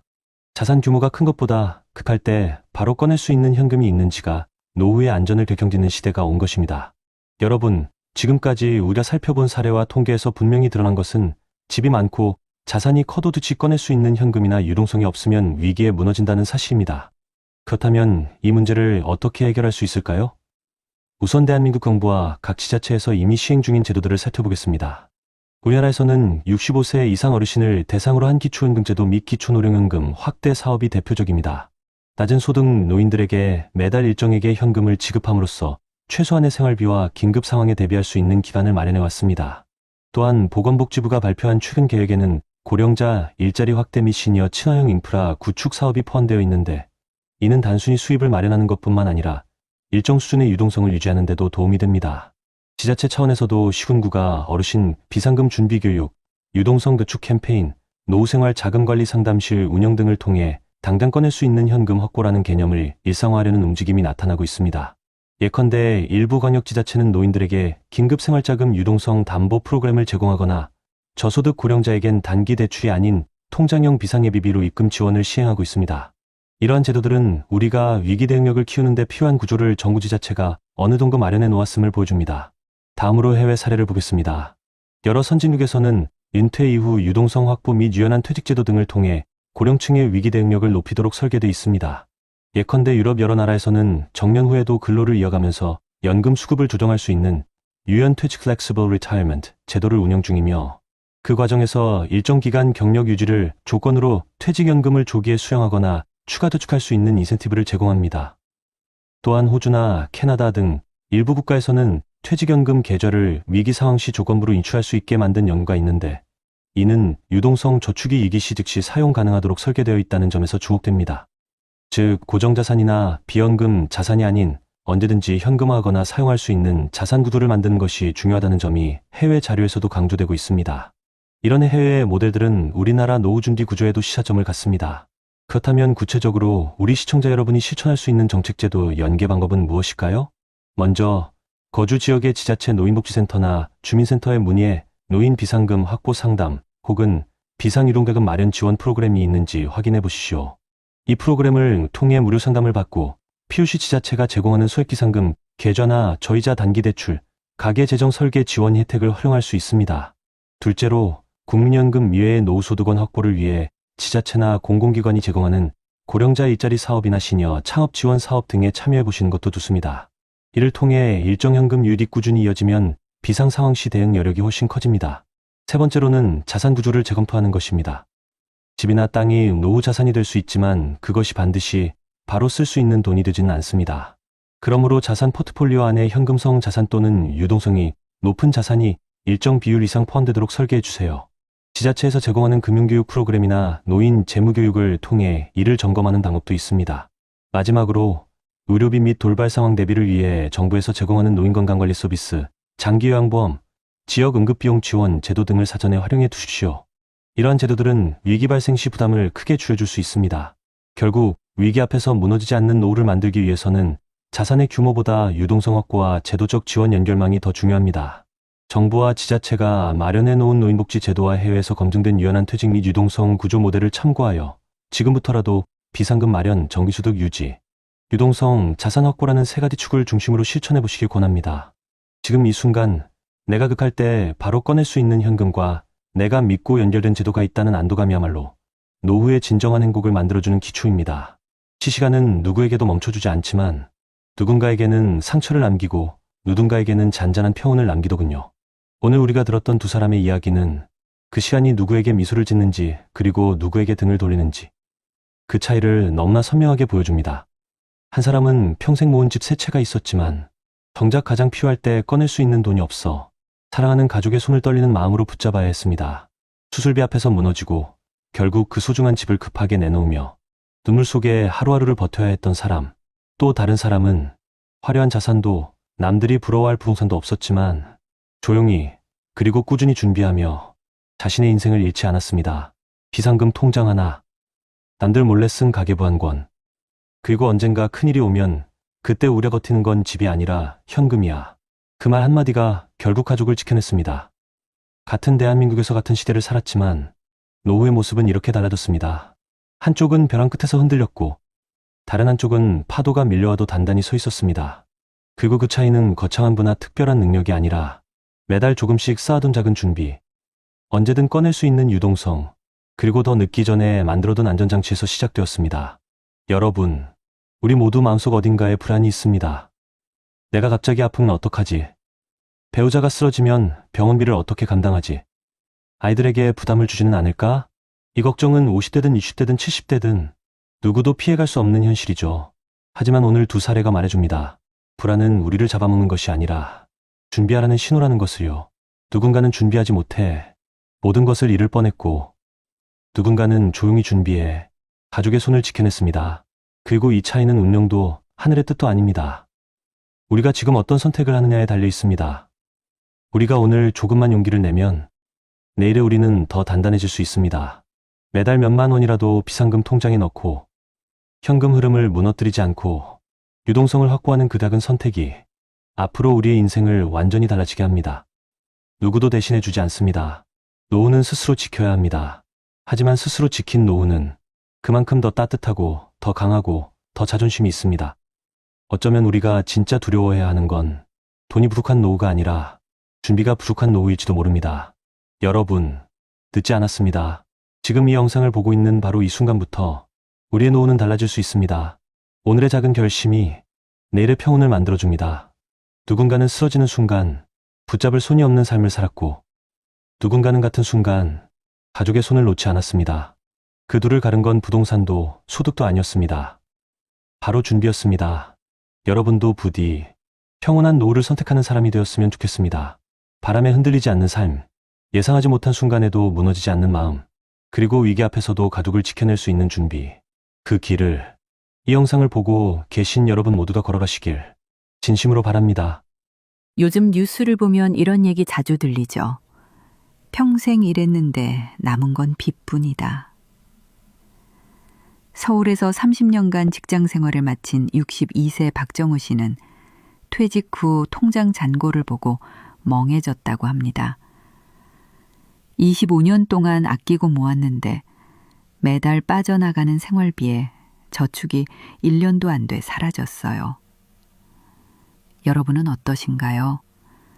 혹시 퇴직을 생각하면 두려움이 먼저 떠오르지 않나요? 통계청에 따르면 직장인 10명 중 8명이 퇴직 공포를 느낀다고 합니다. 자녀는 여전히 집에 있고 부모님 요양비는 늘어나고 내 노후 준비는 손도 못 댄 채 세월만 흘러갑니다. 이대로라면 30년 일하고도 남은 인생 30년이 지옥이 될 수 있습니다. 하지만 이미 수많은 사람들이 두 번째 직업으로 다시 일어서고 있습니다. 오늘은 그들이 어떻게 두려움을 기회로 바꿨는지 그 현실적인 해답을 이야기해 드리겠습니다. 제가 그 억울한 사연을 말씀드릴 테니 제발 끝까지 들어주세요. 서울 강서구의 오래된 아파트 11층 조용한 거실 한가운데엔 카드 고지서가 산처럼 쌓여 있었다. 이달 결제 금액 248만 원. 붉은 글씨가 선명하게 치킨 종이를 바라보던 남자의 얼굴엔 깊은 주름이 파였다. 박종태, 올해 61살, 대기업에서 32년 동안 근무하며 부장이라는 직함을 달고 있던 사람이다. 그는 늘 정직하고 성실했다. 새벽 6시 반에 일어나 정장을 차려입고 한강을 건너 회사로 향하던 그 길이 30년 넘게 이어졌다. 부하 직원들에겐 우리 부장님은 회사의 기둥이라 불렸고 그는 그 말이 자랑스러웠다. 그의 책상엔 늘 우리 가족의 행복을 위해라는 문구가 붙어 있었다. 두 아들을 대학까지 보내고 아내는 평생 내조만 했다. 그는 늘 말했다. 은퇴하면 당신하고 전국 일주 가자. 그때 가면 우리 진짜 여유롭게 살 거야. 그때만 해도 그렇게 될 줄 알았다. 하지만 2024년 겨울 인사팀에서 전화 한 통이 걸려왔다. 부장님, 이번에 희망퇴직 대상자 명단이 나왔습니다. 부장님도 포함되셨어요. 그 순간 머리가 하얘졌다. 나? 아직 2년은 더 일할 수 있는데. 그의 목소리는 떨렸고 인사 담당자는 단호했다. 회사 사정이 좋지 않습니다. 이번이 마지막 기회일 수도 있습니다. 그렇게 그는 32년 직장 생활을 마무리했다. 퇴직금은 1억 6천만 원. 아내는 이제 좀 쉬어도 되겠다며 웃었지만 그 미소 뒤엔 불안이 있었다. 당신, 우리 앞으로 생활비는 어떻게 해? 그는 대수롭지 않게 대답했다. 나도 알바나 자문이라도 해보면 되지. 일단 몇 달은 쉬자. 하지만 현실은 그리 단순하지 않았다. 몇 달 지나지 않아 그의 통장 잔고는 눈에 띄게 줄기 시작했다. 아파트 관리비, 각종 공과금, 자동차세, 그리고 매달 돌아오는 신용카드 결제일. 특히 막내 아들의 대학 등록금이 결정타였다. 아빠, 이번 학기 등록금이 470만 원이래요. 박종태는 아무 말도 하지 못한 채 고개만 끄덕였다. 그는 퇴직 후 처음으로 돈이라는 두 글자가 무겁게 느껴졌다. 매달 400만 원 가까이 지출되지만 수입은 0원. 집에 있는 시간이 길어질수록 그의 존재감은 작아졌다. 아내는 식탁에 밥을 차리며 조심스럽게 말했다. 여보, 이제 진짜 뭐라도 해야 하지 않을까? 이번 달 카드값도 아직 못 냈어. 그 말에 그는 괜히 소리쳤다. 알아. 나도 알아. 내가 놀고 싶어서 이런 줄 알아? 말이 끝나자마자 집안은 무겁게 가라앉았다. 그날 밤, 그는 처음으로 잠을 이루지 못했다. 거실 불빛 아래 카드 고지서를 들여다보며 손으로 얼굴을 감쌌다. 내가 이렇게 될 줄은 몰랐다. 평생 일했는데 왜 이렇게 불안하지? 그의 머릿속에선 숫자들이 끝없이 맴돌았다. 전기세 14만 원, 가스비 12만 원, 관리비 21만 원, 아들 등록금 470만 원. 한 줄 한 줄 계산할수록 숨이 막혔다. 며칠 뒤, 그는 구인 사이트를 찾아보기 시작했다. 하지만 현실의 벽은 냉정했다. 60세 이상 지원 불가, 정년퇴직자 제외, 경력 무관 단 50세 이하. 그는 이 문구들 앞에서 자신이 사회에서 완전히 밀려난 존재라는 걸 느꼈다. 그래도 포기할 수 없었다. 지인의 소개로 한 중소기업 면접을 봤지만 결과는 경력은 좋지만 연령대가 부담스럽습니다. 였다. 그 말이 그렇게 비참할 수 없었다. 그는 다음 날 공원 벤치에 앉아 커피를 마셨다. 옆자리엔 비슷한 또래의 남자 2명이 앉아 있었다. 야, 나도 이번에 나왔어. 58인데 누가 써주냐. 나도 마찬가지야. 집에서는 쉬라는데 쉬면 눈치 보여서 미치겠어. 그들의 대화는 마치 그의 속마음 같았다. 그는 괜히 웃으며 맞장구 쳤다. 우리 세대 다 그렇죠. IMF 땐 젊어서 버텼는데 이제는 나이로 밀리네요. 그 말 뒤로 아무도 웃지 않았다. 집으로 돌아온 그는 아내에게 무심하게 말했다. 나 내일부터 새벽 알바 해볼까 해. 마트 상하차 일인데 뭐라도 해야지. 아내는 말없이 그의 손을 잡았다. 여보, 당신 허리 안 좋아서 그 일은 힘들 거야. 그는 잠시 침묵하다가 작은 목소리로 답했다. 그럼 우리 뭐 먹고 살아? 나라도 움직여야지.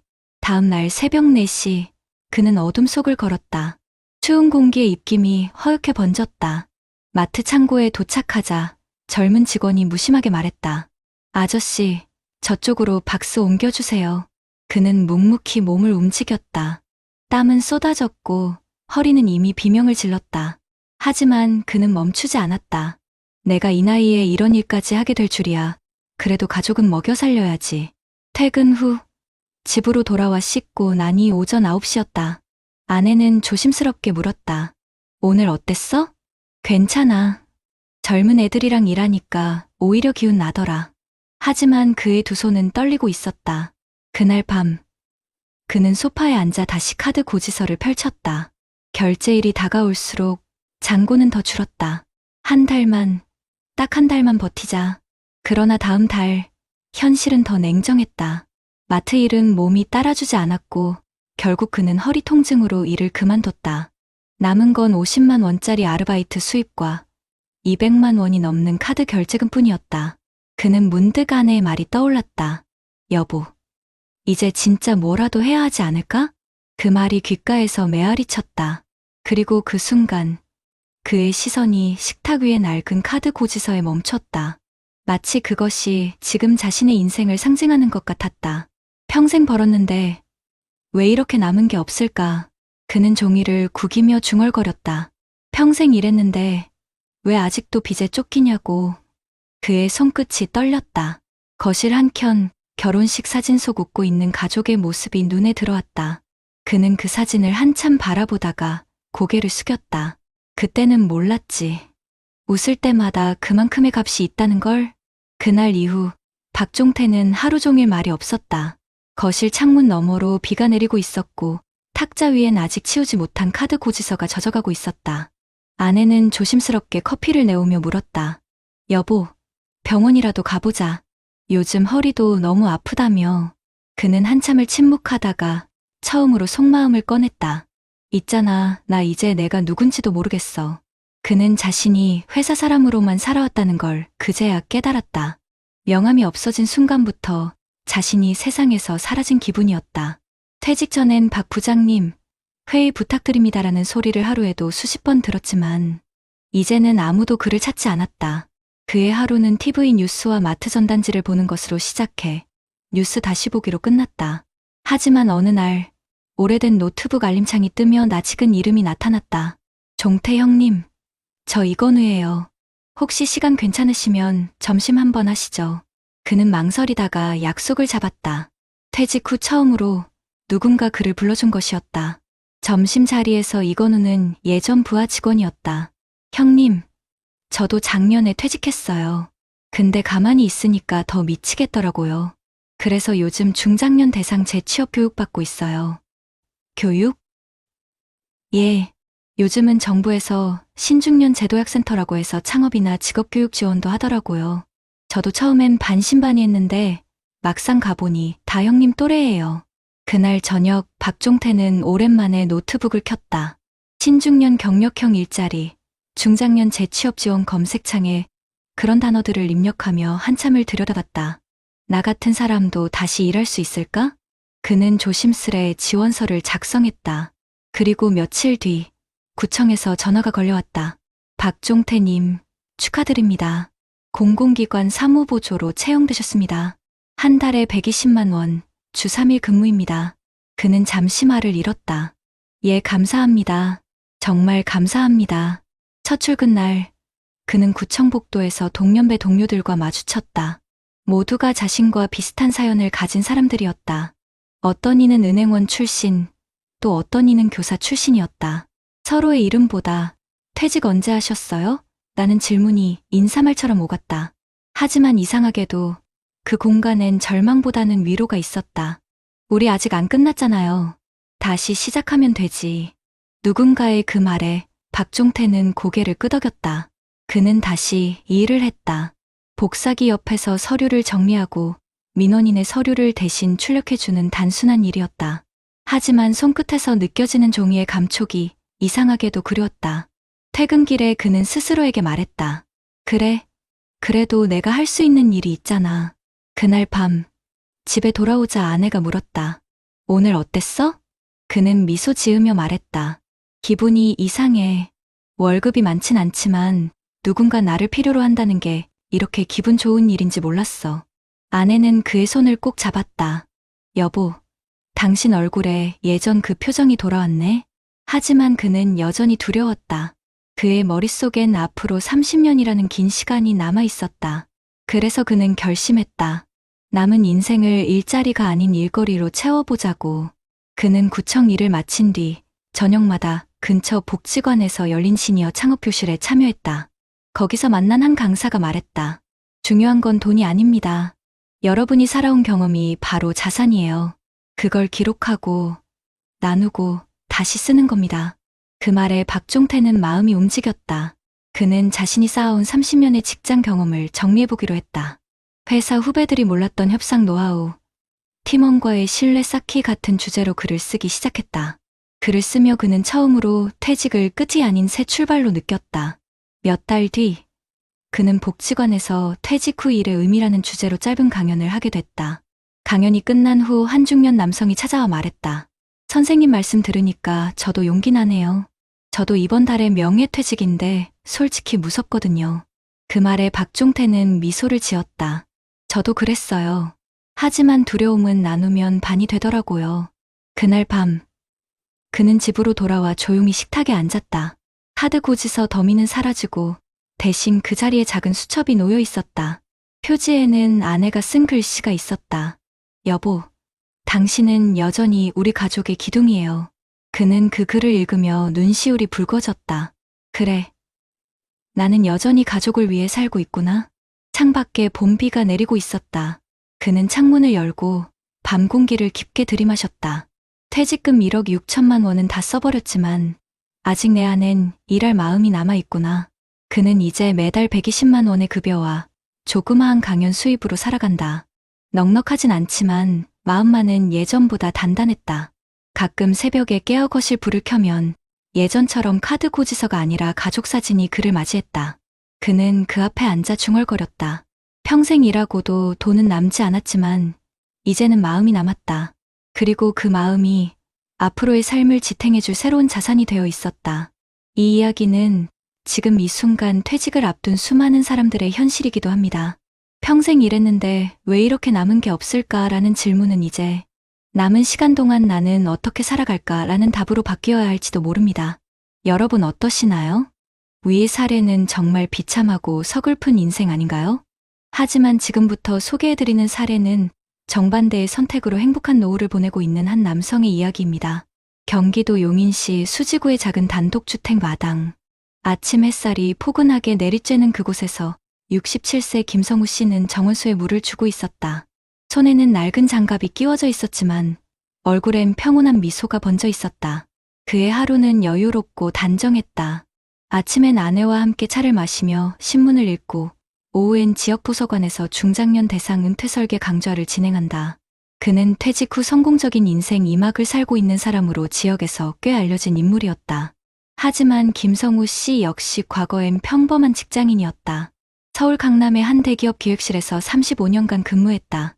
박종태 씨처럼 부장이라는 직함을 달았고 퇴직 당시 나이는 60세였다. 퇴직금은 약 1억 8천만 원. 하지만 그 돈을 한꺼번에 쓰거나 무모한 투자에 쏟아붓지 않았다. 그는 이미 50대 중반부터 퇴직을 예감하고 있었다. 나는 60세 이후가 진짜 인생 1막의 연장선이 아니라 완전히 새로운 2막이 될 거야. 그는 그렇게 스스로를 설득했다. 그래서 퇴직 5년 전부터 준비를 시작했다. 아내에게 말했다. 여보, 이제 우리도 생활비 구조를 바꿔야 해. 소비를 줄이고 은퇴 후 10년을 대비해야겠어. 그의 말에 아내는 놀랐지만 곧 고개를 끄덕였다. 그들은 매달 가계부를 점검하며 지출을 체계적으로 줄여갔다. 주말 외식은 월 1회로 줄였고 자동차는 유지비 부담이 큰 SUV 대신 경차로 바꿨다. 무엇보다 두 자녀에게 등록금은 지원하지만 결혼 비용은 각자 준비해라라고 단호하게 말했다. 그 결정은 쉽지 않았지만 그는 말했다. 내가 부모로서 도와줄 수 있는 건 교육까지야. 그 이후는 각자 인생이야. 그 선택 덕분에 그의 자녀들은 일찍 경제 독립을 했다. 큰아들은 공기업에 취직했고 딸은 대학 졸업 후 1년 동안 준비 끝에 자신의 작은 디자인 회사를 차렸다. 아버지가 늘 말씀하셨어요. 돈보다 중요한 건 계획이다라고요. 딸의 그 한마디에 그는 가슴이 뭉클했다. 퇴직을 앞둔 59세의 어느 봄날, 회사는 구조조정 이야기가 나왔고 김성우 씨는 스스로 희망퇴직을 선택했다. 다른 사람들이 퇴직을 두려워할 때 나는 오히려 준비된 마음으로 회사를 떠났다. 그는 회사를 나서며 마지막으로 사무실을 둘러봤다. 그의 책상 위엔 항상 붙어 있던 메모 한 장이 있었다. 오늘이 인생의 마지막 근무일처럼 살자. 그 문장을 떼어 주머니에 넣으며 그는 속으로 중얼거렸다. 이제 진짜 내 일을 해볼 시간이구나. 퇴직 후 그는 곧바로 인생 2막 계획표를 실행했다. 퇴직금 1억 8천만 원 중 절반은 안전자산 국민연금, 퇴직연금, IRP예금 등에 나머지 절반은 장기 ETF 투자와 월세 수익용 소형 오피스텔 구입에 나눴다. 그는 은퇴 후에도 현금 흐름을 끊기지 않게 설계했다. 돈은 쓰는 게 아니라 돌아가게 만들어야 해. 그의 인생 철학이었다. 하지만 그에게도 위기가 찾아왔다. 2023년 하반기 글로벌 경기 침체와 금리 인상으로 투자 수익률이 급락했다. 퇴직연금 계좌의 수익률은 마이너스 7%로 떨어졌고 월세 세입자도 잠시 비워졌다. 그는 처음으로 불안감을 느꼈다. 내가 뭘 잘못 계산했나? 그는 밤새 통장을 들여다보다가 결국 스스로에게 물었다. 나는 지금 돈을 불리려는가, 지키려는가? 그는 다음 날 재무상담센터를 찾아갔다. 그곳에서 들은 첫 문장은 잊을 수 없었다. 김 선생님, 은퇴 후엔 돈을 벌 생각보다 흐름을 관리하는 게 핵심이에요. 그는 그 말을 가슴에 새겼다. 그날 이후 그는 ETF 일부를 정기예금으로 돌리고 소형 오피스텔 대신 공유형 오피스 투자로 방향을 바꿨다. 월세는 적지만 공실률이 거의 없다는 장점이 있었다. 그의 변화는 거기서 끝나지 않았다. 그는 지역 평생교육원에서 시니어 금융 리터러시 강사 과정을 등록했다. 퇴직 후 1년 만에 새로운 자격증을 취득했고 지금은 그가 다른 시니어들에게 퇴직 전 5년, 퇴직 후 5년이 인생을 바꾼다라는 주제로 강의한다. 제가 대기업에서 배운 건 숫자였지만 은퇴 후에 배운 건 사람의 마음이었습니다. 그는 강의 중 이렇게 말했다. 돈은 마음의 안정 위에서만 지켜집니다. 불안하면 쓰게 되고 준비하면 모이게 돼요. 강의가 끝난 후 한 중년 남성이 찾아와 눈시울을 붉히며 말했다. 선생님 말 듣고 눈물이 났습니다. 저도 퇴직 앞두고 너무 두려워서 요즘 잠을 못 자요. 그는 그 사람의 어깨를 가만히 두드리며 말했다. 저도 처음엔 그랬어요. 하지만 두려움은 계획으로 이깁니다. 그날 밤 김성우 씨는 자신의 거실에서 조용히 커피를 마셨다. 식탁 위에는 정리된 가계부, 그리고 깨끗하게 납부 완료 표시가 찍힌 공과금 고지서가 나란히 놓여 있었다. 벽에 걸린 가족 사진 속에서 아내와 자녀들이 환하게 웃고 있었다. 그는 미소 지으며 중얼거렸다.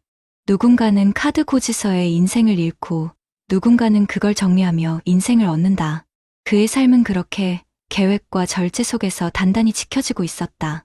그의 노후는 누가 봐도 안정 그 자체였다. 하지만 그 안정은 우연히 얻은 것이 아니었다. 퇴직 직후부터 그는 습관처럼 자신의 하루를 기록했다. 오늘 사용한 금액 28,000원, 점심 외식 대신 도시락, 주식 시장 변동 마이너스 1.5%, 단기 대응 금지. 이런 일기를 7년째 이어오고 있다. 그는 그것을 돈의 다이어리라고 불렀다. 사람들이 나한테 노후 비결이 뭐냐고 물어요. 근데 비결은 딱 하나예요. 돈을 통제하지 말고 돈의 흐름을 읽는 겁니다. 그의 아내 김정희 씨는 미소 지으며 말했다. 젊었을 때는 남편이 늘 메모만 하길래 답답했어요. 근데 지금은 그 덕분에 마음이 너무 편해요. 부부는 지금 매달 약 320만 원으로 생활한다. 국민연금 120만 원, IRP 이자 수익 50만 원, 그리고 김성우 씨의 강의 재취업 활동 수입이 약 150만 원. 둘 다 차를 팔고 대중교통을 이용하며 매주 금요일엔 무료 음악회나 공공문화센터 프로그램을 즐긴다. 돈을 써서 행복한 게 아니라 계획해서 행복한 거예요. 그는 그렇게 말했다. 하지만 이 모든 여유가 처음부터 순탄했던 건 아니다. 퇴직 후 첫 6개월 동안 그는 예상치 못한 허무함을 겪었다. 회사 이름이 내 이름인 줄 알았어요. 명함이 사라지니까 나도 사라진 것 같더라고요. 그는 어느 날 갑자기 자신이 무의미한 사람처럼 느껴졌고 심지어 하루 종일 소파에 앉아 TV만 보던 시기도 있었다. 그 시절 아내가 남편을 살려냈다. 여보, 당신은 회사가 없어도 충분히 쓸모 있는 사람이야. 그동안 쌓은 경험, 이제 다른 사람들에게 나눠줘. 그 한마디가 그의 전환점이었다. 그는 바로 시니어 커뮤니티 봉사에 참여했고 퇴직자 대상 재무 멘토로 활동하기 시작했다. 그곳에서 만난 사람들 대부분이 퇴직금은 있었지만 계획이 없던 사람들이었다.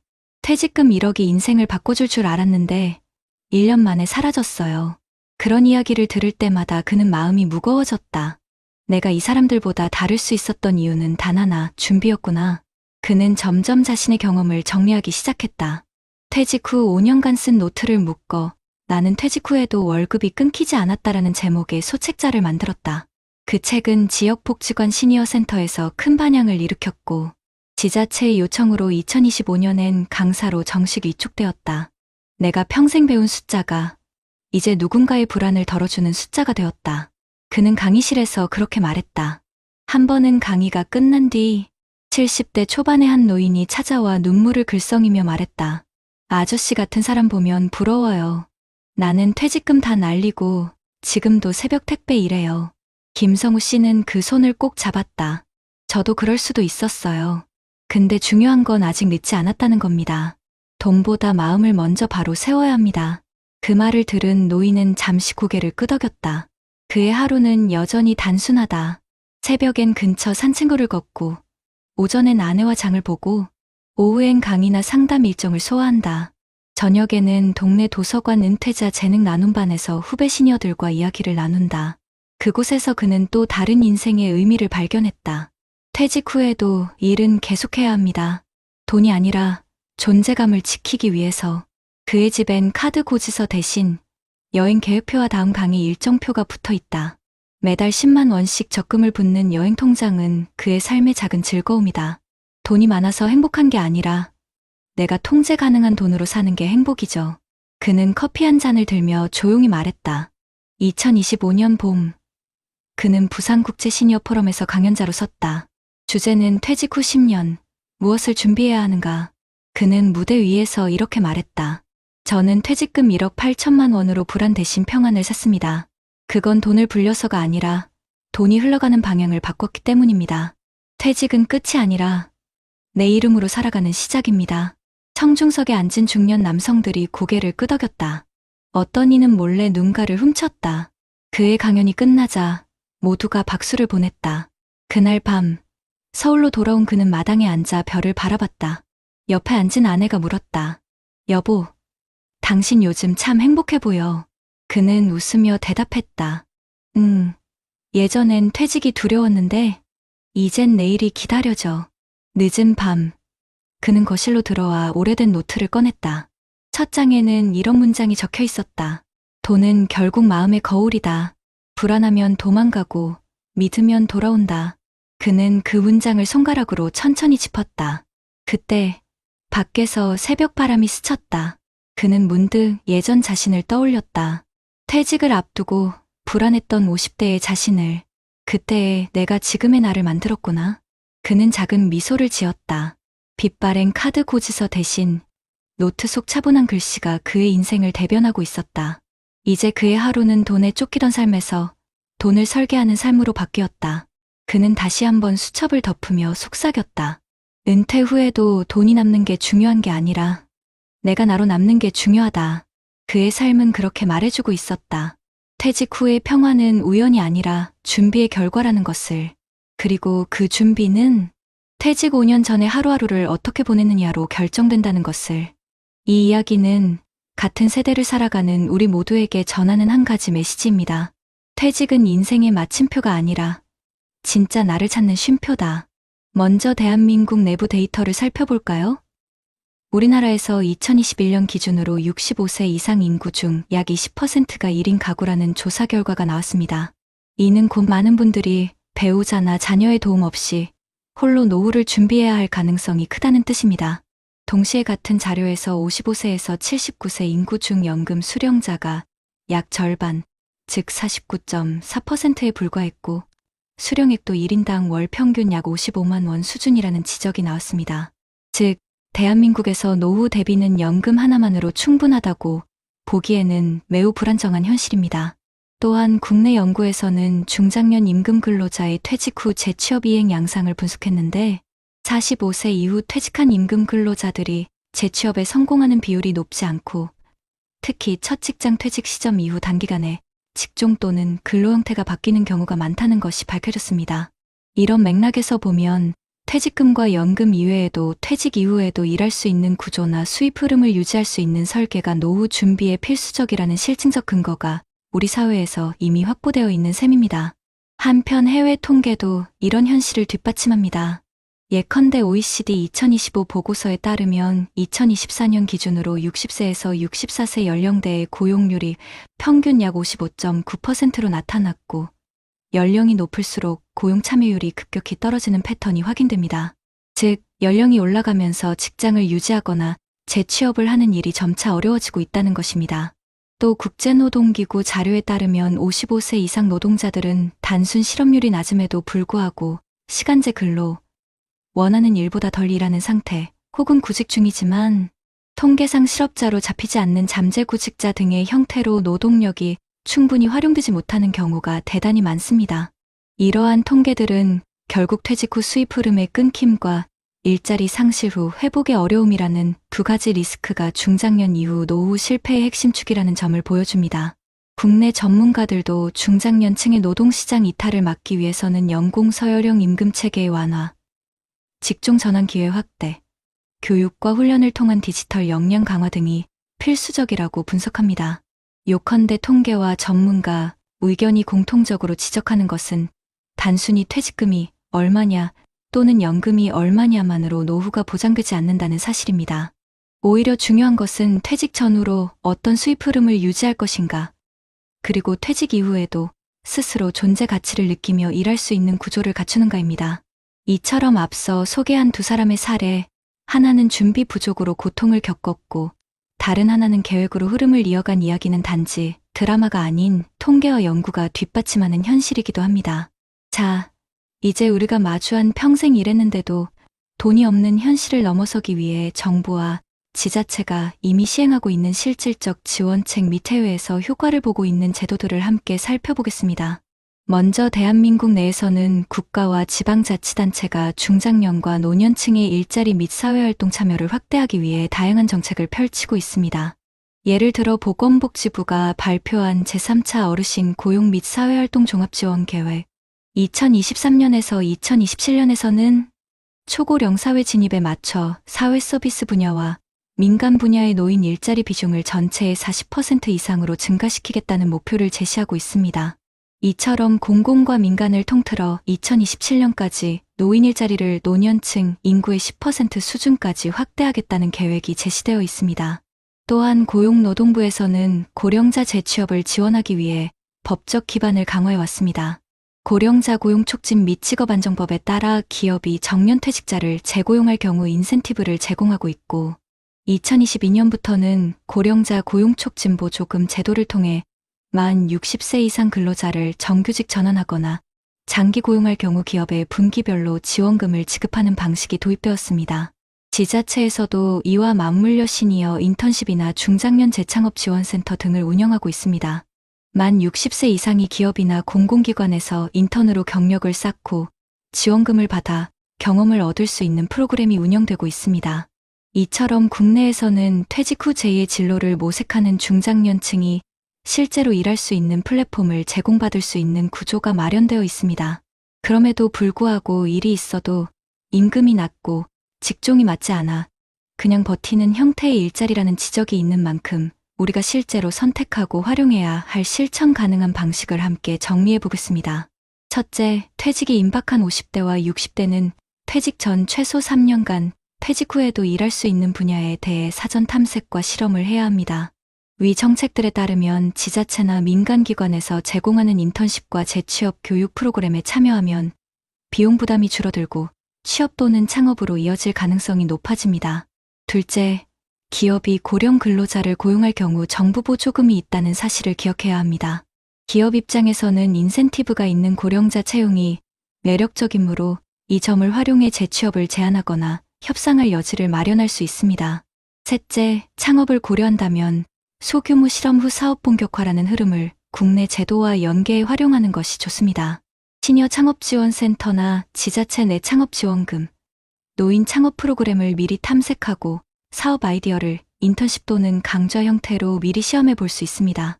해외 사례도 참고할 만합니다. 북유럽 여러 나라에서는 55세 이후까지 오래 일할 수 있는 환경을 만들기 위해 고령 근로자 고용 유지 정책을 적극 운영해 왔습니다. 한 보고서에 따르면 노르딕 국가들은 연령 55세 이상 근로자 고용률이 매우 높으며 그 배경에는 고령 근로자 대상 직업 훈련, 고용 전환 지원, 고용 유지 장려금 등이 포함되어 있습니다.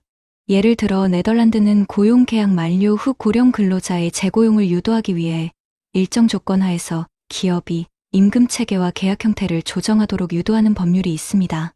또한 교육 훈련과 기업 내 재배치, 조직 내 직책 변경 등을 통해 고령 근로자가 기존 경력을 활용하면서도 새로운 역할을 맡을 수 있도록 제도화되어 있습니다. 이러한 해외 모델은 한국 중장년층이 취해야 할 전략과 많은 공통점을 갖고 있습니다. 또한 정부 및 지자체 차원에서 주목해야 할 정책 조합을 추천드립니다. 노후 준비가 부족한 많은 중장년에게는 일자리와 금융설계와 사회활동이 함께 결합된 패키지가 필요합니다. 지자체에서는 퇴직 예정자를 대상으로 퇴직 준비 교실과 중장년 경력 전환 인턴 프로그램을 동시에 제공하고 지역 은퇴자 네트워크와 연계의 강의 및 멘토 활동으로 이어지게 하는 것이 효과적입니다. 은퇴금은 그대로 두고 월 수입이 계속 나올 수 있는 구조로 바꾸는 것이 핵심입니다. 정부는 고령자 고용촉 진보 조금과 시니어 인턴십 수당 등을 더 널리 알리고 지자체는 지역 맞춤형 골든타임 퇴직 전 3년 프로그램을 집중 운영해야 합니다. 기업은 고령 근로자를 단기 또는 파트타임이 아니라 경력 존중형 역할로 고용할 수 있도록 정부 인센티브를 통해 유도해야 합니다. 마지막으로 중요한 건 자신이 무슨 일을 좋아했나요? 그리고 어떤 상황에서 보람을 느꼈나요? 라는 질문을 스스로 던지고 그 답을 퇴직 전에 조금씩 행동으로 옮기는 것입니다. 위 정책들은 당신이 그 행동을 현실로 옮기는 데 든든한 기반이 되는 제도입니다. 앞으로의 노후는 단순히 돈이 없어 불안하다가 아니라 일이 끊겨 존재감이 사라진다는 공포가 되기 때문입니다. 그러니 지금 이 순간 지자체 또는 정부가 운영하는 중장년 프로그램을 검색해 보시고 참여 신청서를 열어보는 작은 행동부터 시작해 보시길 권합니다. 하루의 끝, 붉은 노을이 천천히 기울 때 누군가는 길 위에서 아직도 무거운 가방을 들고 걷고 누군가는 마당의 의자에 앉아 따뜻한 차 한 잔을 마십니다. 퇴직 후의 인생도 어쩌면 이 노을빛과 같을지 모릅니다. 해가 지는 건 끝이 아니라 또 다른 하루의 시작을 알리는 신호니까요. 여러분, 오늘 이야기 속 두 사람을 기억하시죠? 한 사람은 평생 성실히 일했지만 준비 없는 퇴직으로 하루하루를 버티며 불안 속에 살았습니다. 그의 손에는 카드 고지서가 쌓였고 그 종이들은 그동안의 땀과 세월을 조용히 삼켜버렸습니다. 또 한 사람은 퇴직을 두려움의 문이 아닌 새로운 문으로 바라봤습니다. 그의 손에는 노후의 청구서 대신 자신이 직접 쓴 일기장이 있었습니다. 그 안엔 오늘은 강의 1시간으로 누군가의 마음을 위로했다라는 문장이 있었죠. 이 둘의 인생은 다르지만 출발점은 같았습니다. 똑같이 새벽 지하철을 타고 가족을 위해 평생을 일하며 자신을 희생했던 사람들이었습니다.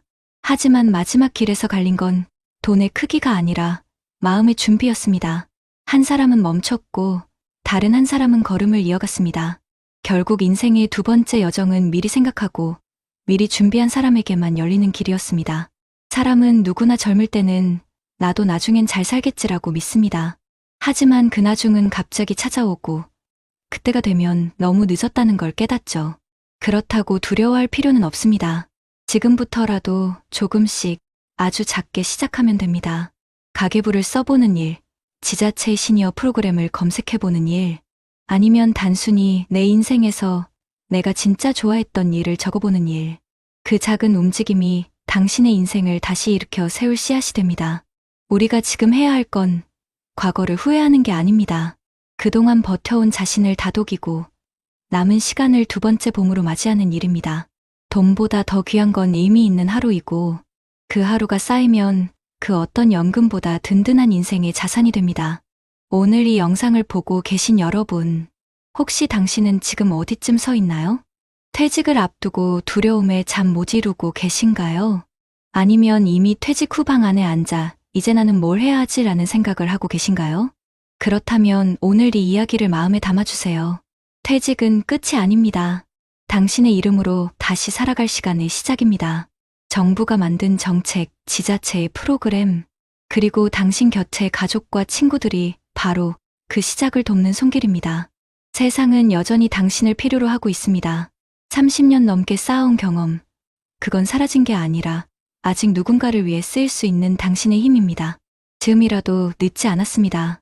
손에 쥔 카드 고지서를 내려놓고 마음속에 있던 오래된 꿈을 꺼내보세요. 배움을 다시 시작해도, 작은 가게를 열어도, 혹은 봉사를 해도 좋습니다. 그 모든 길이 당신의 인생을 다시 연결해주는 길이 될 겁니다. 이제 우리는 퇴직을 두려워할 이유가 없습니다. 그것은 잃어버림이 아니라 새로운 역할로 옮겨가는 변화일 뿐이니까요.